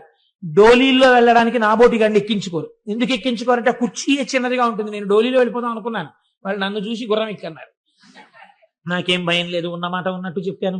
కాబట్టి ఆ చిన్న కుర్చీలో అసలు పట్టం, ఏదో కొంచెం కాస్త డెలికేట్ గా ఉండి అందులో కూర్చునేవారంటే ఎక్కువ మందిగా ఆడవాళ్ళని ఎక్కించుకుంటారు వాళ్ళు. అందుకే ఎక్కించుకుని, ఆడవాళ్ళని ఎక్కించుకుంటారంటే నా ఉద్దేశం నేను ఏ అపవిత్రమైన భావనతో నేను అంటలేదు. వాళ్ళు కొంచెం మగవాళ్ళ కన్నా సన్నగా ఉంటారు కాబట్టి వాళ్ళని వహించడం తేలిక. వాళ్ళు పాపం చాలా సేవ చేస్తారు. వాళ్ళు మగవాళ్ళలో సన్నగా ఉన్న వాళ్ళు ఎక్కుతుంటారు, మిగిలిన వాళ్ళు గుర్రాలు ఎక్కాలి. విచిత్రం ఏంటో తెలుసా అంటే 2 గుర్రాలను ఒకటే తోలుతాడు. ఈ గుర్రాల మీద కూర్చుని వెళ్ళిపోతుంటే గుర్రం తిరిగేటప్పుడు ఈ అంచు దగ్గరికి వెడుతుంది. ఒక్కసారి కాని జారిందో వెతికేవాడు కూడా ఉండడు. ఇంకెవరు వెతకడం అన్న సమస్య ఉండదు. ఎందుకంటే కొన్ని వేల అడుగుల నుంచి కింద పడిపోతాం కదమ్మా, వెళ్ళాం కదా మనం. అన్ని వేల అడుగుల నుంచి కింద పడిపోవడమే, చిన్నాభిన్నం అయిపోతుంది శరీరం. అసలు వెతకరు. కేదారంలో పడిపోయాడంటే కైలాసం పోయాడని వెళ్ళిపోతారు. కాబట్టి ఆ కేదారానికి వెళ్ళేటప్పుడు 10 రూపాయలు ఇస్తే ప్లాస్టిక్ కవర్ ఇస్తాడు, డిస్పోజబుల్ రెయిన్ కోట్. అది వేసుకుని ఆ గుర్రం ఎక్కి వెళ్ళిపోతుంది. హోర్న వానొస్తుంది, తడిచి ముద్దయిపోవడం. దిగడానికి ఉండదు. కేదారం వెళ్ళి కేదారం నుంచి కిందకు వచ్చిన తర్వాత గుర్రం దిగిన వాడు నడుస్తుంటే అసలు వీడికి నడకొచ్చా అనిపిస్తుంది. ఇవన్నీ పుళ్ళైపోయి ఎంత నొప్పులు చేసేస్తాయో అలవాట్లేక ఆ గుర్రం మీద కదలిక. అది జీను కదులుతుంటుంది కదా, దాన్ని కొంచెం గట్టిగా ఏమైనా ఇలా తొక్కిపెట్టి ఏమైనా అందామంటే అది కాస్త కాలు జారింది అనుకోండి, కిందకి అయిపోయిందే. కాలుని పెడితే పెట్టిన కిందకి దిగితే చాలని అలా కూర్చోవాలంతే. కానీ వెళ్ళి తీరవలసిన యాత్ర. ఇన్ని వేల అడుగులు పైకెక్కిన తర్వాత స్వామి దేవళం కనపడుతుంటుంది. పరుగు పరుగున లోపలికెడితే లోపల పెద్ద అంతరాలయం. అక్కడ కేదారేశ్వరుడిగా వెలిశాడు మహానుభావుడు. కేదార శివలింగ దర్శనము చేసిన వాడికి మోక్షము కరతలామలకము అని శివమహాపురాణం నిర్ణయం చేసింది. పెద్దలు నిర్ణయం చేశారు. లేదా అలా జరగాలని ఎవరు కోరుకోకూడదు. కేదారము విడుతున్నప్పుడు పడిపోయినా వాడికి మోక్షము సత్యమే, దొరికి తీరుతుంది. అటువంటి కేదారేశ్వరంలో ఆ శివాలయంలో ఒకానొకసారి ఒక విచిత్రమైనటువంటి స్థితి జరిగింది. ఆ వెలిసినటువంటి శివలింగం కొన్ని యుగాలైపోయింది. యుగాలైపోయిన తర్వాత శివాలయాల్లో శివలింగానికి ఒక గమ్మత్తు ఉంటుంది. శివుడికి పునఃప్రతిష్ఠ ఉండదు. ఎందుకుండదంటే శివలింగం అలా క్షీణించిపోయి ఏదో ఇంత మొక్కుంది అనుకోండి, అదే శివలింగం అంతే. దానికో కవచమో మట్టో తొడిగేసి అంతే అభిషేకం చేస్తారు. అంతేగాని గుణపాలెట్టి తవ్వేసి మళ్ళీ పునఃప్రతిష్టలనే ఉండవు దానికి. కాబట్టి కొన్ని యుగాలు దాటిన తరువాత అంతం కొన్ని యుగంబులైన పిదపన్ హర్యశ్వ సంకాశుక కుంతీపుత్రకులల్లలింగమును బల్కూర్మిన్ సమీపింప ఆద్యంతాతీతుడు శంభుడొక్క మహిషంబై పారుటన్ గాంచి కౌంతేయుల్ కడుభక్తిమై నుడిసి లాగన్ చిక్కెం పుచ్చం బటన్. ఈ పాండవులందరూ 5గురు కలిసి కేదారేశ్వర లింగ దర్శనానికి వెళ్ళారు. వెళ్ళి ఆ ఆలయంలోకి వెళ్ళి ఉన్నటువంటి చిన్న శివలింగం, అప్పటికి ఆ చిన్న శివలింగ దర్శనం చేసుకుందామని వెళ్ళారు. ఎక్కడి నుంచి వచ్చాడో పరమాత్మ, ఆయనకు అదో ముచ్చట. ఆయన ముచ్చట ఎందుకు అలాగంటే మనం ఏం చెప్తాం? అనమాచార్యులు వారు అడిగారు, ఏమిటయ్యా ఈ ఉయ్యాలలో కూడా ఏమిటి 2 భార్యల్ని చెట్టు 2 పక్కలా పెట్టుకుని? అది పిల్లలందరూ వచ్చారా, నువ్వేమో ఉయ్యాల ఎక్కి ఇటు శ్రీదేవిని ఇటు భూదేవిని పెట్టుకుని చక్క ఉయ్యాలు లొగుతుంటావా? పిల్లలు మనవలు మేమందరం నీ బిడ్డలు, మేమందరం కూర్చుంటే నువ్వేమిటి 2 పిల్లల్ని పెట్టుకుని ఊగడం ఏమిటి అసహ్యంగా? ఏమిటి అలవాటు ఏమిటి నీకని అడిగాడు. నాకు అర్థమైందిలే, అలల చెంచలమైన ఆత్మలందుండని కలవాటు చేసని ఉయ్యాల. నీ తప్పు కాదు స్వామి, మా మనస్సులు ఎప్పుడు చెంచలం కదా. చెంచలమైన మా మనస్సుల్లో నువ్వెలా ఉంటున్నావో చూపించడానికి ఊగుతున్న ఉయ్యాలలో మాకు దర్శనం ఇచ్చావని స్తోత్రం చేశారు. అలా ఈశ్వరుడు ఎప్పటికీ ఎలా రక్షిస్తాడో ఎలా ప్రత్యక్షమవుతాడో ఎవరికి రుక. పాండవులు ఏం చేస్తారో చూద్దాం అనుకున్నాడు. ఆయనకో ముచ్చట పుట్టింది. ముచ్చట పుట్టి ఒక చిన్న మహిషము అనగా ఓ దున్నపోతు రూపంలో పరిగెత్తాడు. అక్కడ పరిగెడితే పాండవులు గమనించారు, ఇక్కడికి మహిషం ఎందుకు వస్తుంది? ఇది ఖచ్చితంగా శంకరుడే. మీరు చూడండి, ప్రకృతి సహజంగా మనకు ఒక లక్షణం ఉంటుంది. మీరు ఏదో వెంకటాచలం వెళ్ళామనుకోండి, వెంకటాచలం వెళ్ళి సహస్రదీపాలంకార సేవ అయిపోయిన తర్వాత మీరు లేచి స్వామివారి ఆలయంలోకి వెళ్ళిపోతారు. లేచి నమస్కారం చేస్తున్నారు అనుకోండి, ఎవ్వరూ లేరు. ఏదో కాకినాడ నుంచి వెళ్ళిన వాళ్ళు 100 మందో 120 మందో ఉన్నారు అనుకోండి. ఆ రోజు స్వామి మాడవీధుల్లో వెడుతున్నాడు అనుకోండి, మీరు వెళ్ళిపోతారేంటి రూమ్కి? మాడవీధుల్లో స్వామితో పాటు ఎడదామని వెనకాల వెళ్ళిపోతారు. వెళ్ళిపోయిన తర్వాత ఆయన వెనకాతలు ఇలా దూరంగా నించుని ఏడుకొండలవాడ గోవింద వెంకటరమణ గోవింద అంటూ పెడతారా? కాసేపటికి ఇంకో కోరిక పుడుతుంది, ఒక్కసారి ఇలా పట్టుకుంటే అనిపిస్తుంది. ఇప్పుడు మీరు ఏం చేస్తారు? అవి ఇంతంత ఉంటాయి. వెళ్ళి అయ్యా ఓసారి పట్టుకుంటా ఉంటారు. వాళ్ళు అంటారు మీరు పట్టుకోలేరు అంటారు. సెక్యూరిటీ వాళ్ళు అంటారు పట్టుకోకూడదంటారు. అయినా మీరు ఆకలి చూపులు చూస్తున్నారు అనుకోండి, వాళ్ళ వంక ఒక్కసారి పట్టుకున్నాను. పెద్ద ఎవరు లేరు పాపం, వీళ్ళు ఏదో భక్తుల్లా ఉన్నారు, అందరూ కాకినాడ నుంచి వచ్చారు, అందరూ 120 మంది మాట్లాడుకుంటూ ఒక్కసారే కదా వచ్చారు, ఫోన్లే, వాళ్ళు ఏం ప్రమాదకరులు కారు, వీళ్ళు అయ్యప్ప స్వామి వెంకటాచల వైభవం చేసిన వాళ్ళు, అందుకని స్వామి వీళ్లతో మోయించుకోవడానికే ఇవాళ మాడవీధుల్లో తిరుగుతున్నాడు అని వాళ్ళల్లో దూరి వాళ్ళు మొయ్యాలి, నువ్వెవడివి కాదనడానికి, మోయించంటాడు స్వామి. అనగానే వాళ్ళు అంటారు కనుసైగ చేస్తారు అంటారు. అంతే, మన వాళ్ళు 120 మంది పల్లకీ వాహకులే, మాడవీధులన్నీ మోసేస్తారు.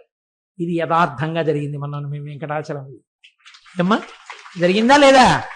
120 మంది స్వామిని మోసేసి, మా ప్రసాద్ బాబు గారు అయితే ఎన్ని మాటలు, కోటేశ్వరరావు గారు వెంకటాచలం వైభవం చేసినందుకు మాడవీధుల్లో స్వామిని మోసేశామండి, ఎవ్వరు లేరండి మేమేనండి, వెంకటరమణ గోవింద, ఏడుకొండలవాడ గోవింద అంటూ తిరిగేశామండి అని ఎంత పొంగిపోయారో. కాబట్టి ఇప్పుడు ఏమైంది? మన ఆర్తి తీర్చడానికి పరమేశ్వరుడు వస్తే మీరు పట్టుకోకుండా ఊరుకుంటారేమిటి? పట్టుకుని తీరుతారు. మహిష రూపంలో వెడుతున్నా అంతటా ఈశ్వర దర్శనం చేశారు పాండవులు. ఆ లింగం మాత్రమే శివుడు అనుకోలేదు, అక్కడ వెడుతున్న మహిషమునందు కూడా శివుడే కనబడ్డారు వాళ్ళకి. ఇక్కడ పాదాలు పట్టుకోవడం కాదురా, మేం మహారాజులం, చక్రవర్తులం, కురుక్షేత్ర యుద్ధం చేసిన వాళ్ళం, తెగటార్చగలిగిన వాళ్ళం, కొన్ని కోట్ల మంది మీద అహంకరించడం కాదు. నా స్వామి దున్నపోతు రూపంలో వెళ్ళిపోతున్న ఇది శివుడే. అంతటా శివుణ్ణి చూడడం, కేదారంలో శివుణ్ణి చూశాకొచ్చింది వాళ్ళకి. కాబట్టి ఇప్పుడు దీని కాళ్ళు అట్టుకోవాలని ఆ మహిషం దగ్గరికి వెళ్ళారు. కాళ్ళు అందలేదేమని, ఇది తోకందింది. వాళ్ళు చాలు మా స్వామి తోకందిందని గబగబ గబగబా ఈశ్వర స్వరూపంగా తోక పట్టుకున్నారు. వాళ్ళ భక్తికి మెచ్చుకున్నవాడై ఈశ్వరుడు తన పృచ్ఛ భాగాన్ని అక్కడ విడిచిపెట్టి దాన్ని శివలింగంగా మార్చేశాడు. అదే ఇప్పుడు మనందరం దర్శనం చేస్తున్నటువంటి కేదారలింగం. కాబట్టి కేదారం వెళ్ళొచ్చాను అన్నవాడికి ఏం కనపడాలి? కనీసం అంతటా శివుణ్ణి చూడడం అభ్యాసంలోకి రావాలి. అంత పరమపావనమైనటువంటి క్షేత్రం కేదార క్షేత్రం. అక్కడే మనం ఎక్కుతున్నప్పుడే దూరంగా కైలాస దర్శనం అవుతుంటుంది.